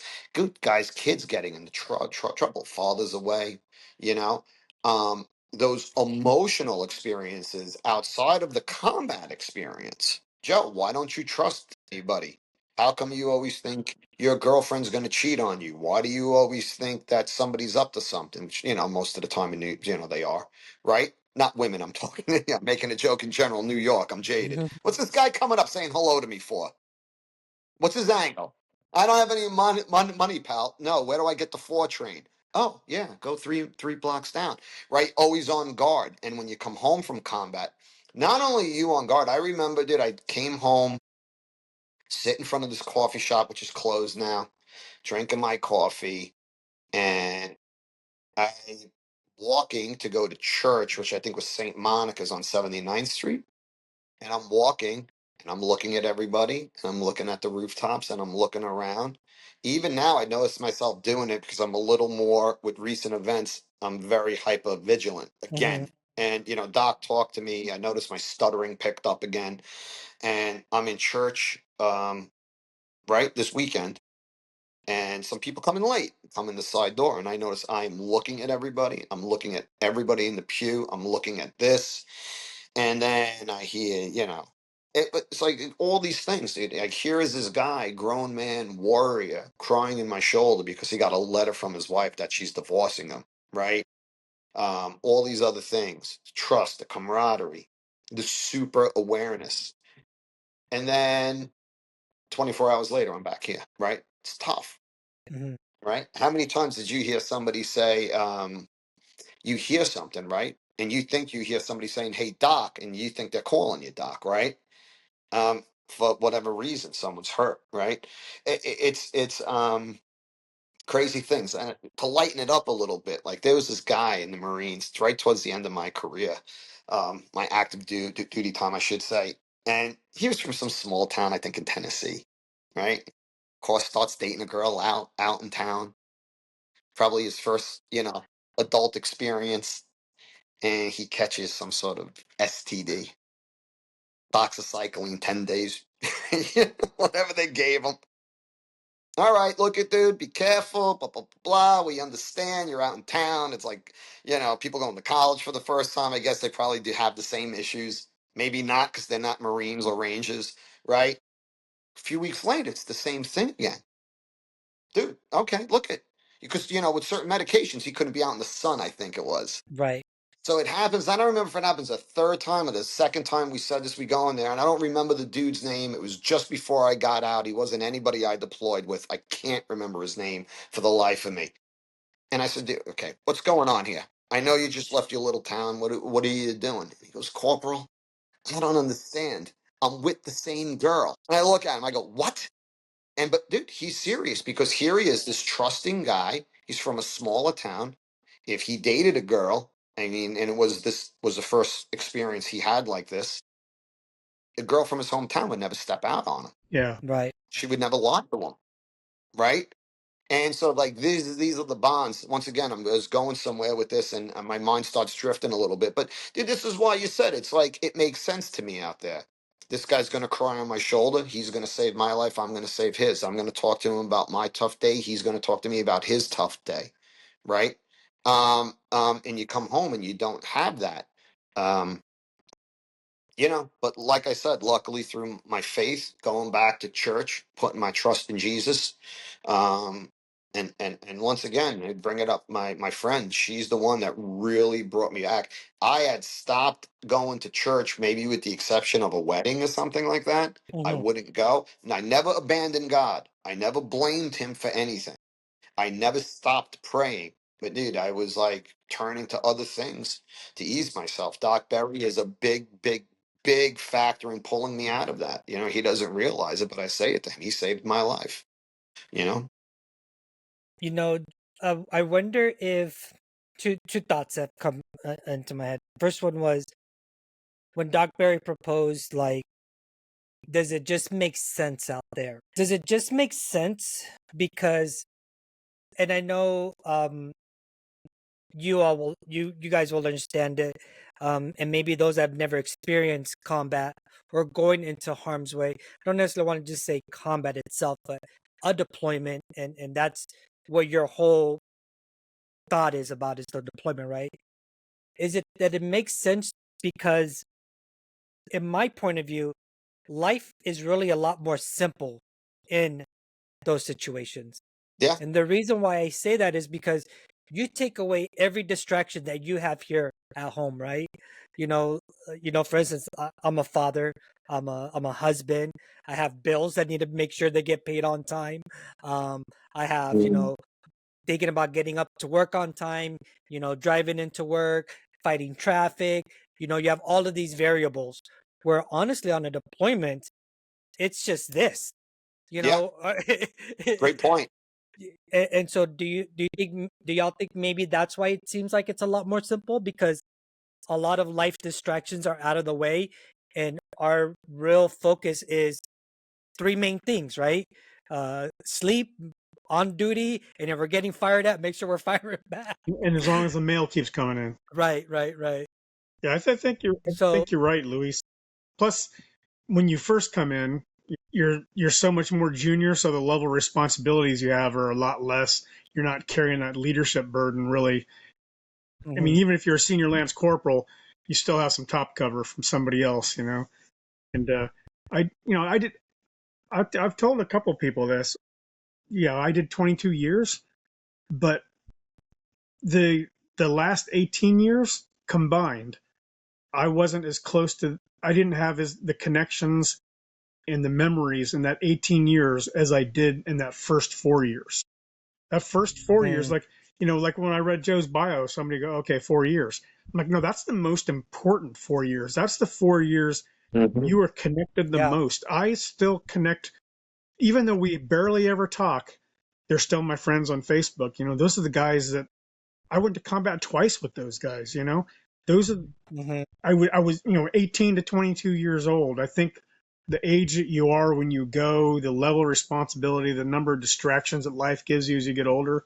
I think you're right, and I think Joe had mentioned some of this earlier too. It's just what's expected of you is very simple, and a lot of the stuff is put in front of you, right? Okay, you don't think about what am I going to go eat next? I mean, for my 4 years in the infantry, I never had to think about my meal, what I was going to eat. I didn't have to go shop for it, Right. Yeah. Absolutely, right. I mean, like you said, even as simple as that. I mean, even though you might have a box of, what does a box of MREs have, like 24 in them now, I think, something Yeah, like now. that. When you're a young E1, E2, you don't even have a fucking option of which MRE you're gonna eat. You just No, get because one. I'm grabbing the one with the cheese. You just get one thrown at you and you eat it. You know what I'm saying? There was a long time where there Yeah. were only 11 meals because the Army Something like loved that, right? chicken a la king so much they were putting two in one case. And in the Marine Corps, the chicken a la The king was the chicken one. a la That king. was the one everybody hated. I show up in January '91. Guess what I ate day in and day out? Breakfast, lunch, dinner, freaking chicken a la So you king. know what one I hated? And there's an Italian word. It gave me agita like there was no tomorrow. So you're getting agita at 19. That freaking corned beef hash. Oh I yeah. learned to Dude, love it was corned beef. corned beef hash, a cracker, and Yes. jelly. No. I mean, the accessory pack was the accessory pack. Fucking corned beef hash. I don't want. Look, I'm not at a diner. I'm in the field. Now the chicken and rice. You got the chicken and rice. You got the dehydrated fruit, the cheese, cracker, and I think it had M&Ms in it. That was like the money one. Right. Yeah. With the shells separate. Yeah. Well, you probably remember powdered ketchup then too, right? Remember the dehydrated beef patty, I remember the. dehydrated pork patty. Oh, the dehydrated. Dude, that thing was like a hockey puck. I And then they remember. gave me gravy. Then here's the gravy for it. It's a little packet of powder, like the creamer you would put. What? Oh my God! Yeah, coming from New York, dude. Just moving to Camp Lejeune was culture shock for me. I'll tell you, dude. Doc, me and you. I have to call you when this call is done to tell you about the first time I ordered a pizza in Camp Lejeune. Oh my God, that's worse than anything I experienced in combat. Oh man. About it, that's the first casualty in my military government life. It's fucking good pizza. Yeah. Oh man. And so, yeah, and then my other thought that came up as you were talking, Joe, and not to track back too much, but when you were talking about your experience of either coming home and there was people that were just nasty, and like, well, what did you guys really do in Desert Storm, or what combat did you guys really see? It when you were talking about that, and you were talking as well about that lady that it almost seemed like she was trying to relive her youth, her Vietnam youth areas, and being uh anti-war protesting or whatever. It reminded me of a story, um because I was dealing a lot as well, kind of with the same type of situation. It was, let me see, roughly around 2014, 2015. Hmm. And I dove into, and I still am into Buddhism. I'm a practicing Buddhist now. But and no, actually it had to be a little bit later because my wife finally had joined me in Buddhism as well too. And anyways, we were at temple one day, and we had a vulnerable come in uh uh from Vietnam. And I forgot how the story came out. Um but somebody had asked them about compassion, about having compassion for people that are just really ugly to you, being nasty, something along those lines. I don't remember exactly what it was, but I remember his story was so powerful because he shared the story about his teacher, who was one of the Buddhist monks that was being persecuted back during the Vietnam War era, right? Because they put in I forgot the president's name of Vietnam at that time. He was a Catholic, so he was like, there'll be no Buddhist flags being Yeah. raised. There will be no talk about Buddhism. A lot of Buddhists were persecuted, and he was talking about his teacher was one of those that survived, kind of like a POW camp, right? And that his teacher, when he had asked his teacher, how do you not have anger and hatred in your heart? I think that's what it was. It was like, how do you not have anger or hatred in your heart for that type of person? And I use this story a lot to just remind me, living a day-to-day life. How do you not have anger or hatred in your heart for the people that were torturing you for so many years, and that you survived this? And I remember that the Buddhist monk said that his teacher told him, he goes, I always had to remind myself that in order for me to have the compassion for my captures and the people torture me, was kind of like what you said, Joe, was they must have so much hurt in their own heart.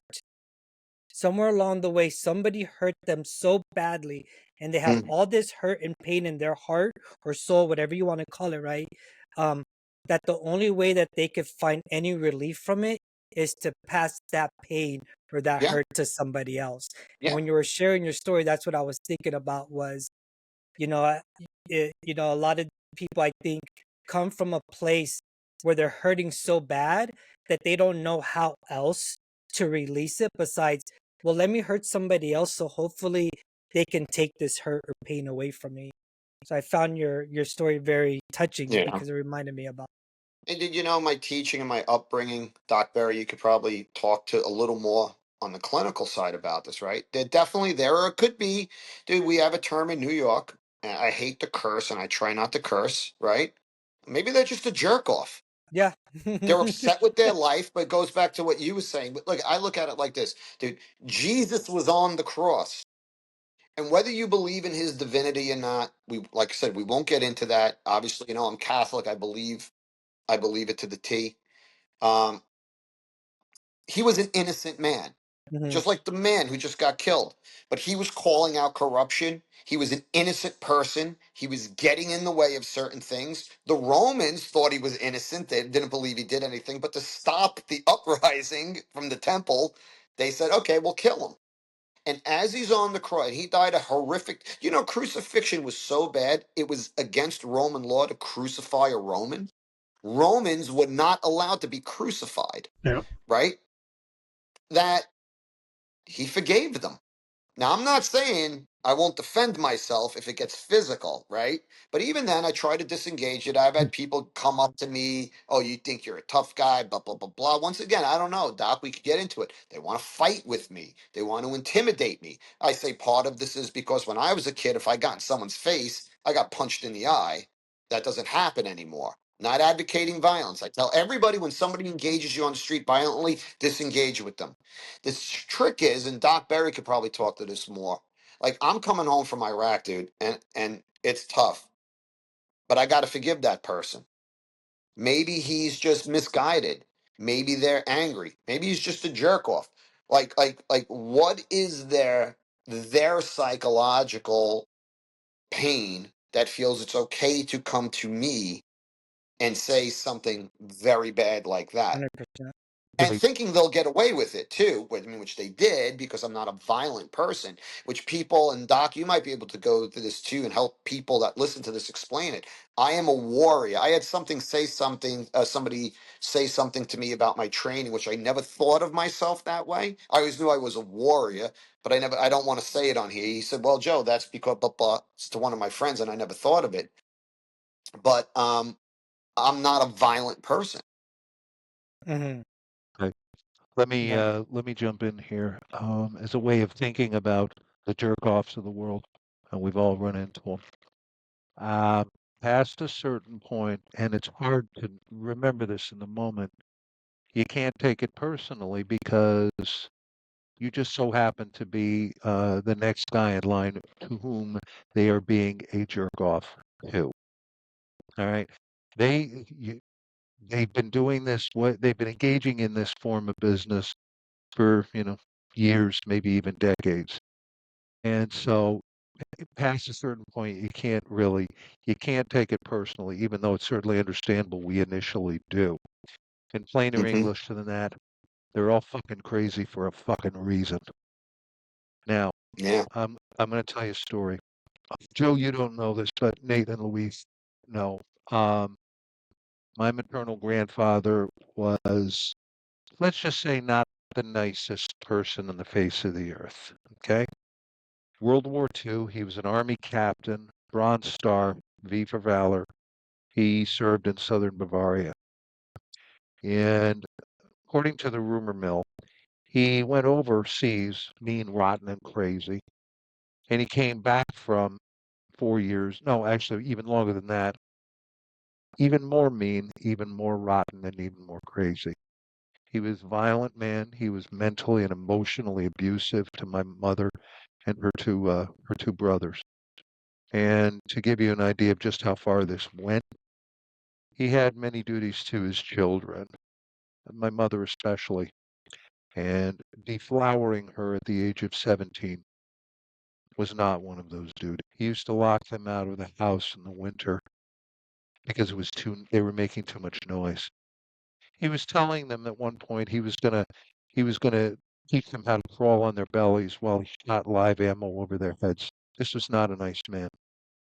Anyway, you guys know what happened to me during my lovely little period of active duty. I came home and he wanted to know what happened. I tried to explain it to him. According to him, he didn't use the word, but he might as well have. He was a pussy. I was a pussy. I wasted taxpayers' money and I exaggerated, destroyed careers of good Marines. And he said, yeah, I didn't think you really wanted to be a Marine anyway. Even though that son of a bitch knew that I have a 100% honorable discharge, not general under honorable conditions, it's honorable. And that conversation stayed with me for decades. And it's still there, but nowhere near as bad as it once was. Now, I'm going to tell you there was quite a few things that took the curse off me. And Nate and Louise were part of two of those elements helped to take the curse off me. I was having this conversation with a guest we had on here quite a while ago. In copious detail, I told him about what it was like to deal with that asshole grandfather, who, by the way, gave us the best Christmas present he could have on December 25th, 1986, when he died in his bed. There was no funeral. So anyway, I told the whole story to this guy who's got quite a combat pedigree, as you all do. And he said to me, you know something, Doc? Grandpa was a fucking asshole. You're absolutely right. No argument here. There's no excuse for what he did, what he said. But you know what he didn't have? And I was like, what? And this guy looks at me and he said, somebody like you to talk to when he came home. Yeah. Yeah, true. My jaw hit the ground. It's still, I get goosebumps whenever I think about him telling me that because he was right. It's the truth. You know, it's kind of, Doc, you said you're a Buddhist, right? Hmm. You know, so when I started my healing journey, yoga was a part of it, Yeah, right? okay. And it's kind of funny where you're reading now how combat, and like I said, Doc Berry might be able to talk about this a little more, especially like guys with us in the war on terror at 22 years. Your brain starts to accept that as normal. Like I would sit in front of the coffee shop and everyone's oblivious to what's going on around them. There wasn't even a lot of smartphones really yet, but everyone's in a cloud, whatever. And that was abnormal to me, right? I'm sitting here drinking, but you know, I remember plenty of times where I would be like, all right, I'm home. This contract part is done. We're good. I'm done. Nope.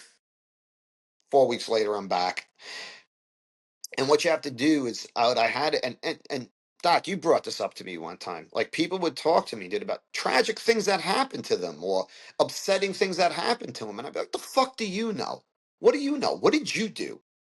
Right? But meanwhile, yeah, you know, this tragic event that happened to this girl, maybe, you know, I don't want to get, um, you know, obviously there were super tragic things, but your boyfriend broke up with you and he cheated you like shit for 2 years or whatever. Well, you were a fucking idiot for staying with him. Get over it, right? What do you mean you saw a car accident? So the fuck what? What do you know?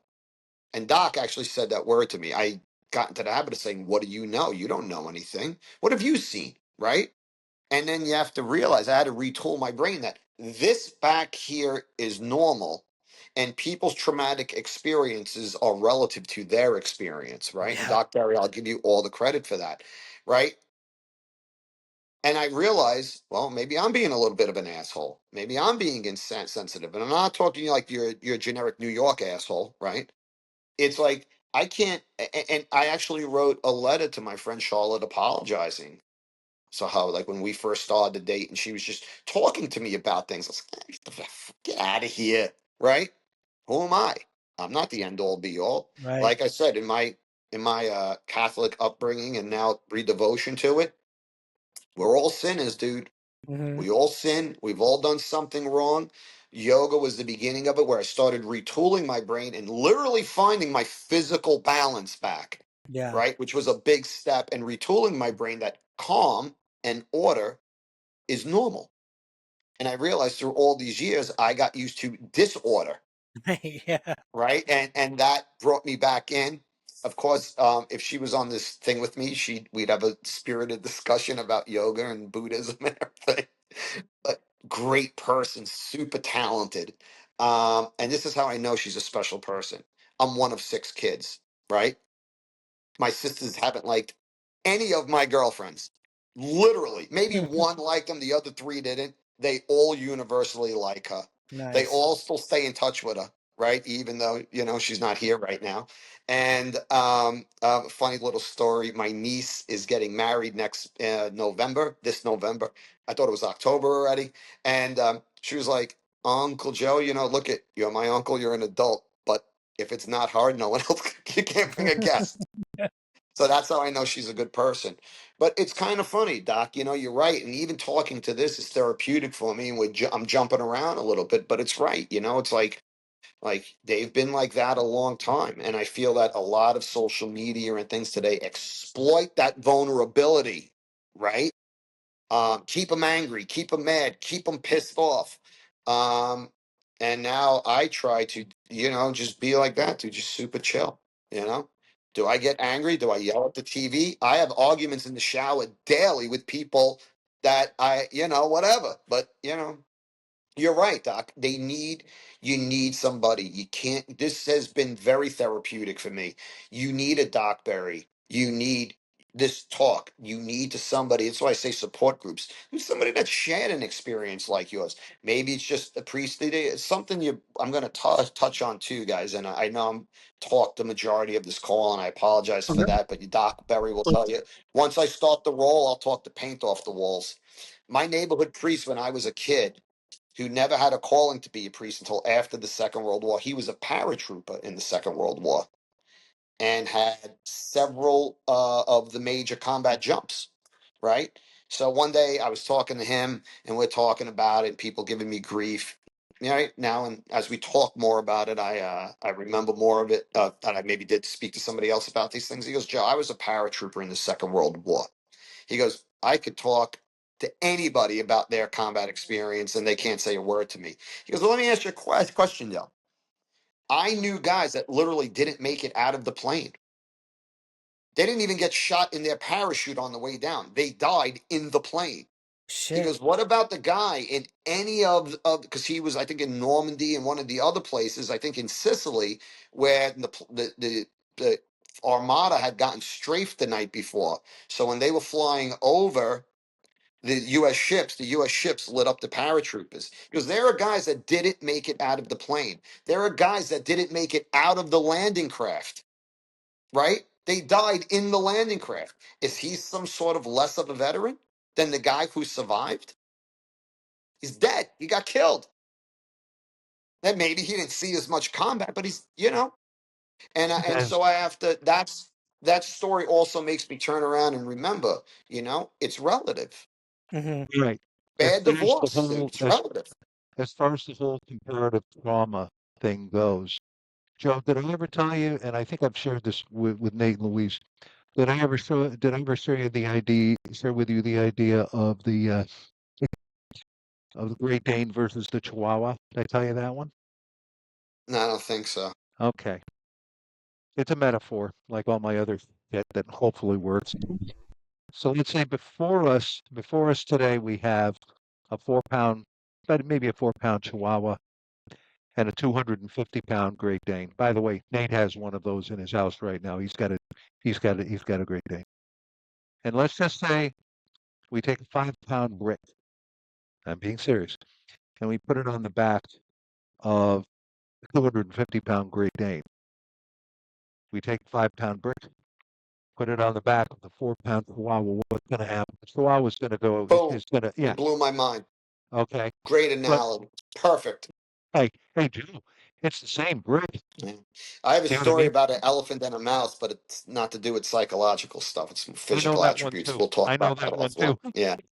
But you know what, Doc? I've never, ever, and once again, just like the calling for help, I'm going to use that when I talk to people because I've seen that, right? Even now that I'm on my healing journey and being healed, even members of my family. I think my sister Alexis is watching this, right? Very strong person, great. You know Alexis, you talk to her quite a bit, right?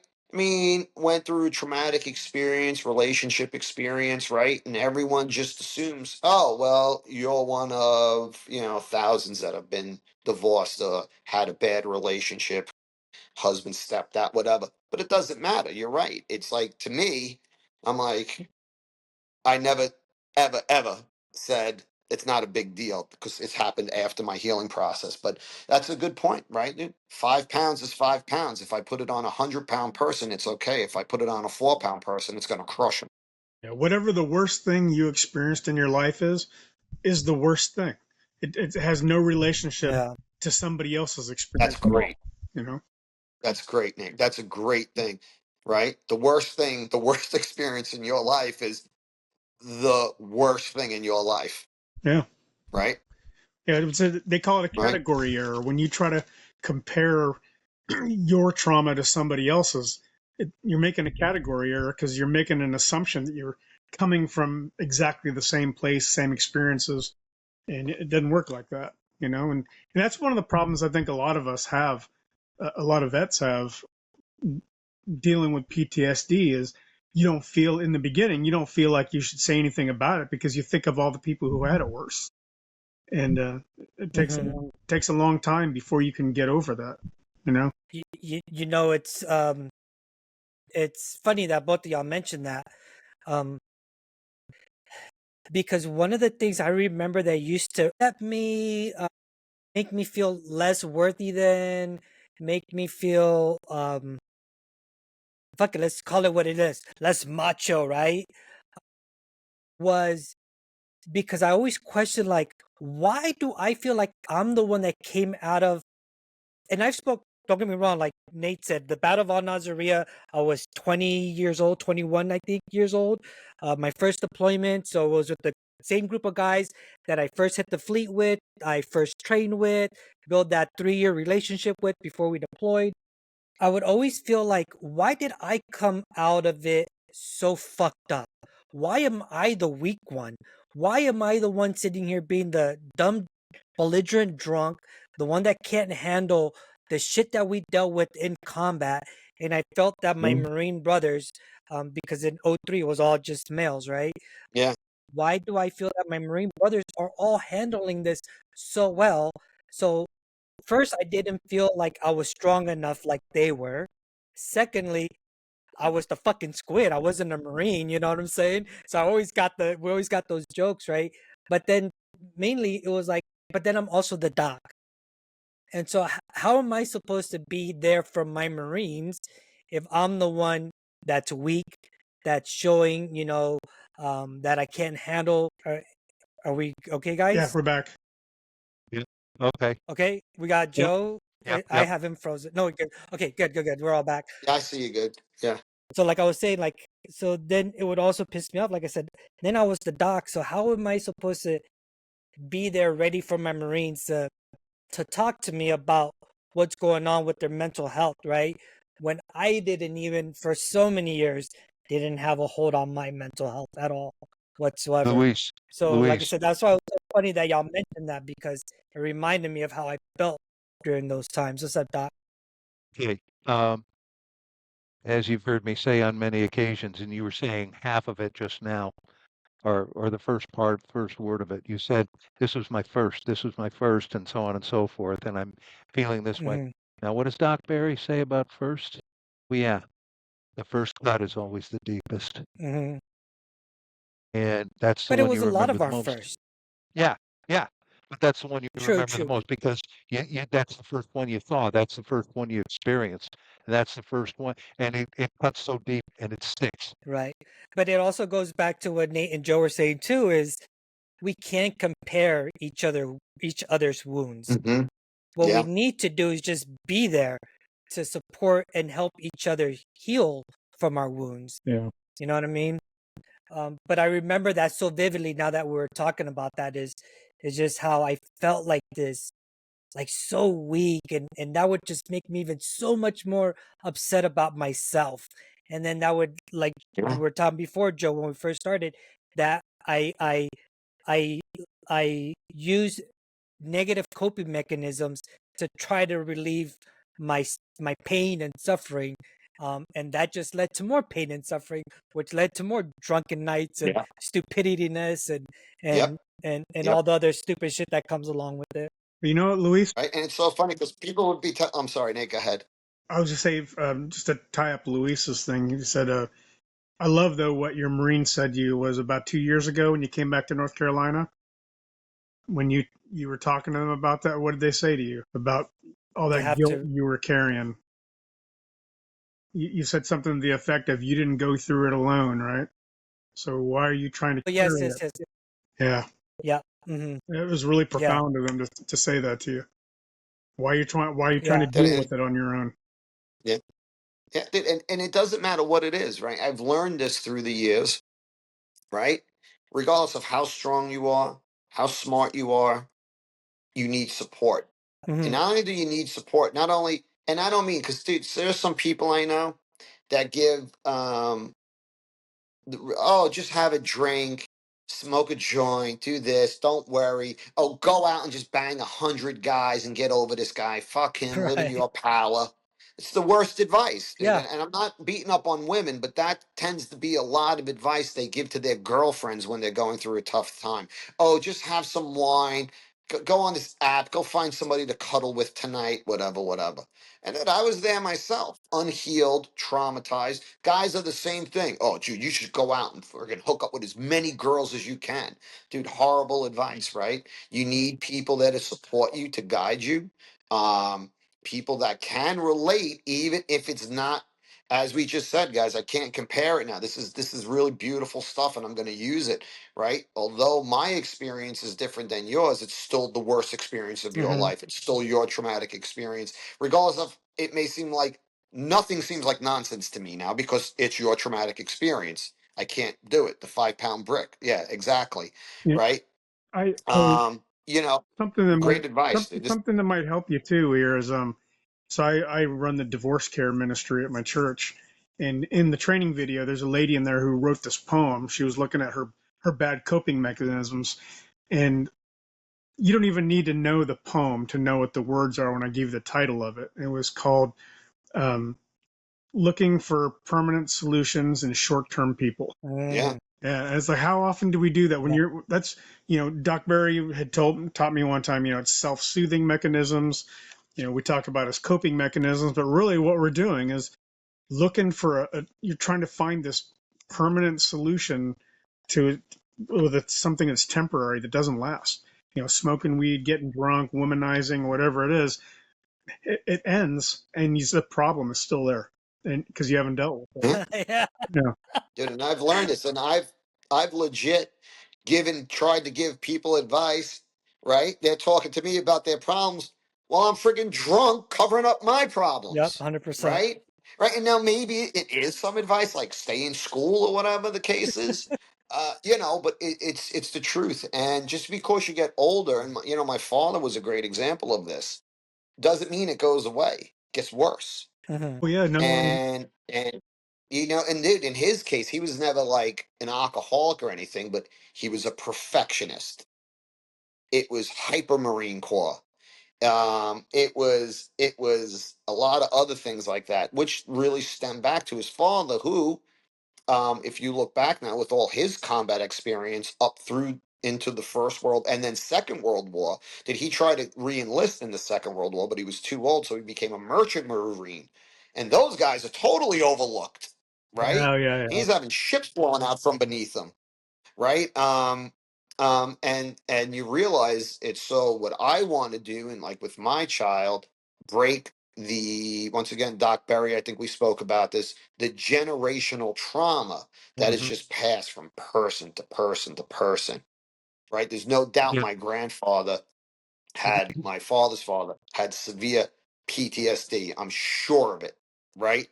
And once again, my father trying to live up to this image of this combat hardcore person. I mean, just even out of the Marines, old school, man. Even my grandfather Tony. These were just guys that were old school, disciplined in a lot of ways. Dude, both of them have stories how they literally beat the hell out of a guy because they cursed in front of their wife. Yeah. 40s and 50s. You didn't do that stuff. Got nasty with this, said something vulgar to his wife. My Italian grandfather jumped out of the window of his house down to the sidewalk and laid a beating on the guy because he was cursing at my grandmother. Wow. My father's father was the same story. Said something to my grandmother. She was Cuban, from Cuba, gorgeous woman. Truck driver made a comment to it. He got out of the car. The guy took off. He held on to the truck, dragged him to the next traffic light, stood up, pulled the guy out of the thing, and laid a beating on him for not that this wasn't insecurity, dude. It's because it was vulgar. It was rude. People Yeah. weren't like that then, and now that's your father. I mean, I got to live up to that image. I'm all for respect and public decency and things like that.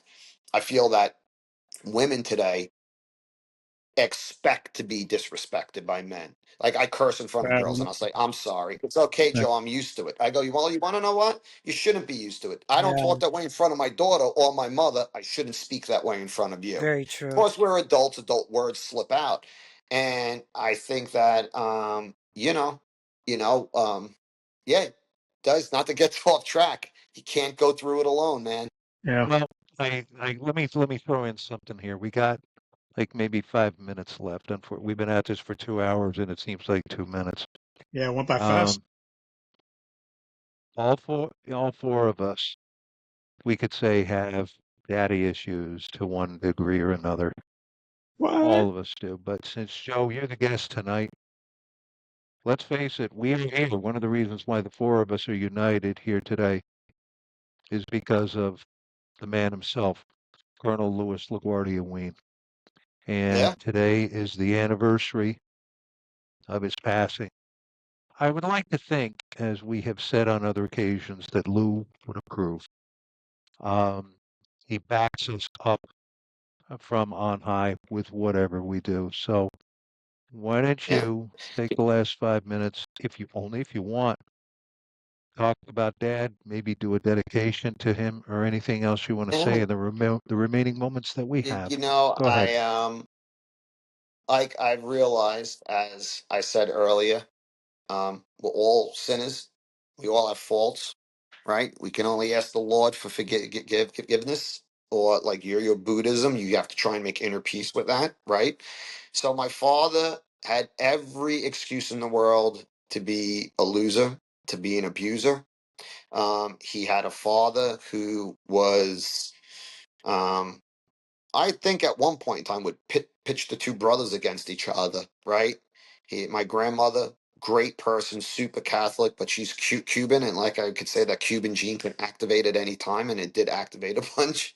He had a very tough upbringing, bringing that way. But as much as I hated him for a lot of things, hold your fork the right way, chew with your mouth closed, look at somebody in the eyes when you shake their hand, be respectful, be disciplined, your honor, your word, right? He was all about that. Um, and because he never ever got this like validation from his parents from what he would say, and like I feel a lot of people today want that external validation. They want the approval stamp. As you said earlier, dude, strange is temporary in your life. A lot of people took advantage of my father that way. Doc, you can understand this with all his faults. He was brilliant. Probably the smartest person you ever met in your life. Literally could be walk into the presidency tomorrow and run it well. Of course, I had hangups with him. He was felt sometimes a little too strict with me. Being the only boy for quite some times, he was very quick with his hands. Not that he ever beat me unjustly. One time in Fort Bragg, I got a shellac, and I don't think I deserved. He was down there with the JFK Special Warfare School. Um, but dude, he was a loving father. He was a charitable person to the point that people took advantage of him in all sorts of ways. But he loved my mother. He loved all of us. And I remember when he died, I was with him. And he always said to me, and I said it to him, and he started crying. This is just before he passed. I said, Dad, you always told me when you die, I'll understand. I said, I understand everything. My sister Mary, who I think is watching this now, is right there with me. My brother, a bunch of people will, but I think she was right next to me. I said, I understand everything. And I did, dude, the discipline, the honor, being educated, right? Being a man of your word. And like he said, it took him years until we forced him to go for help, right?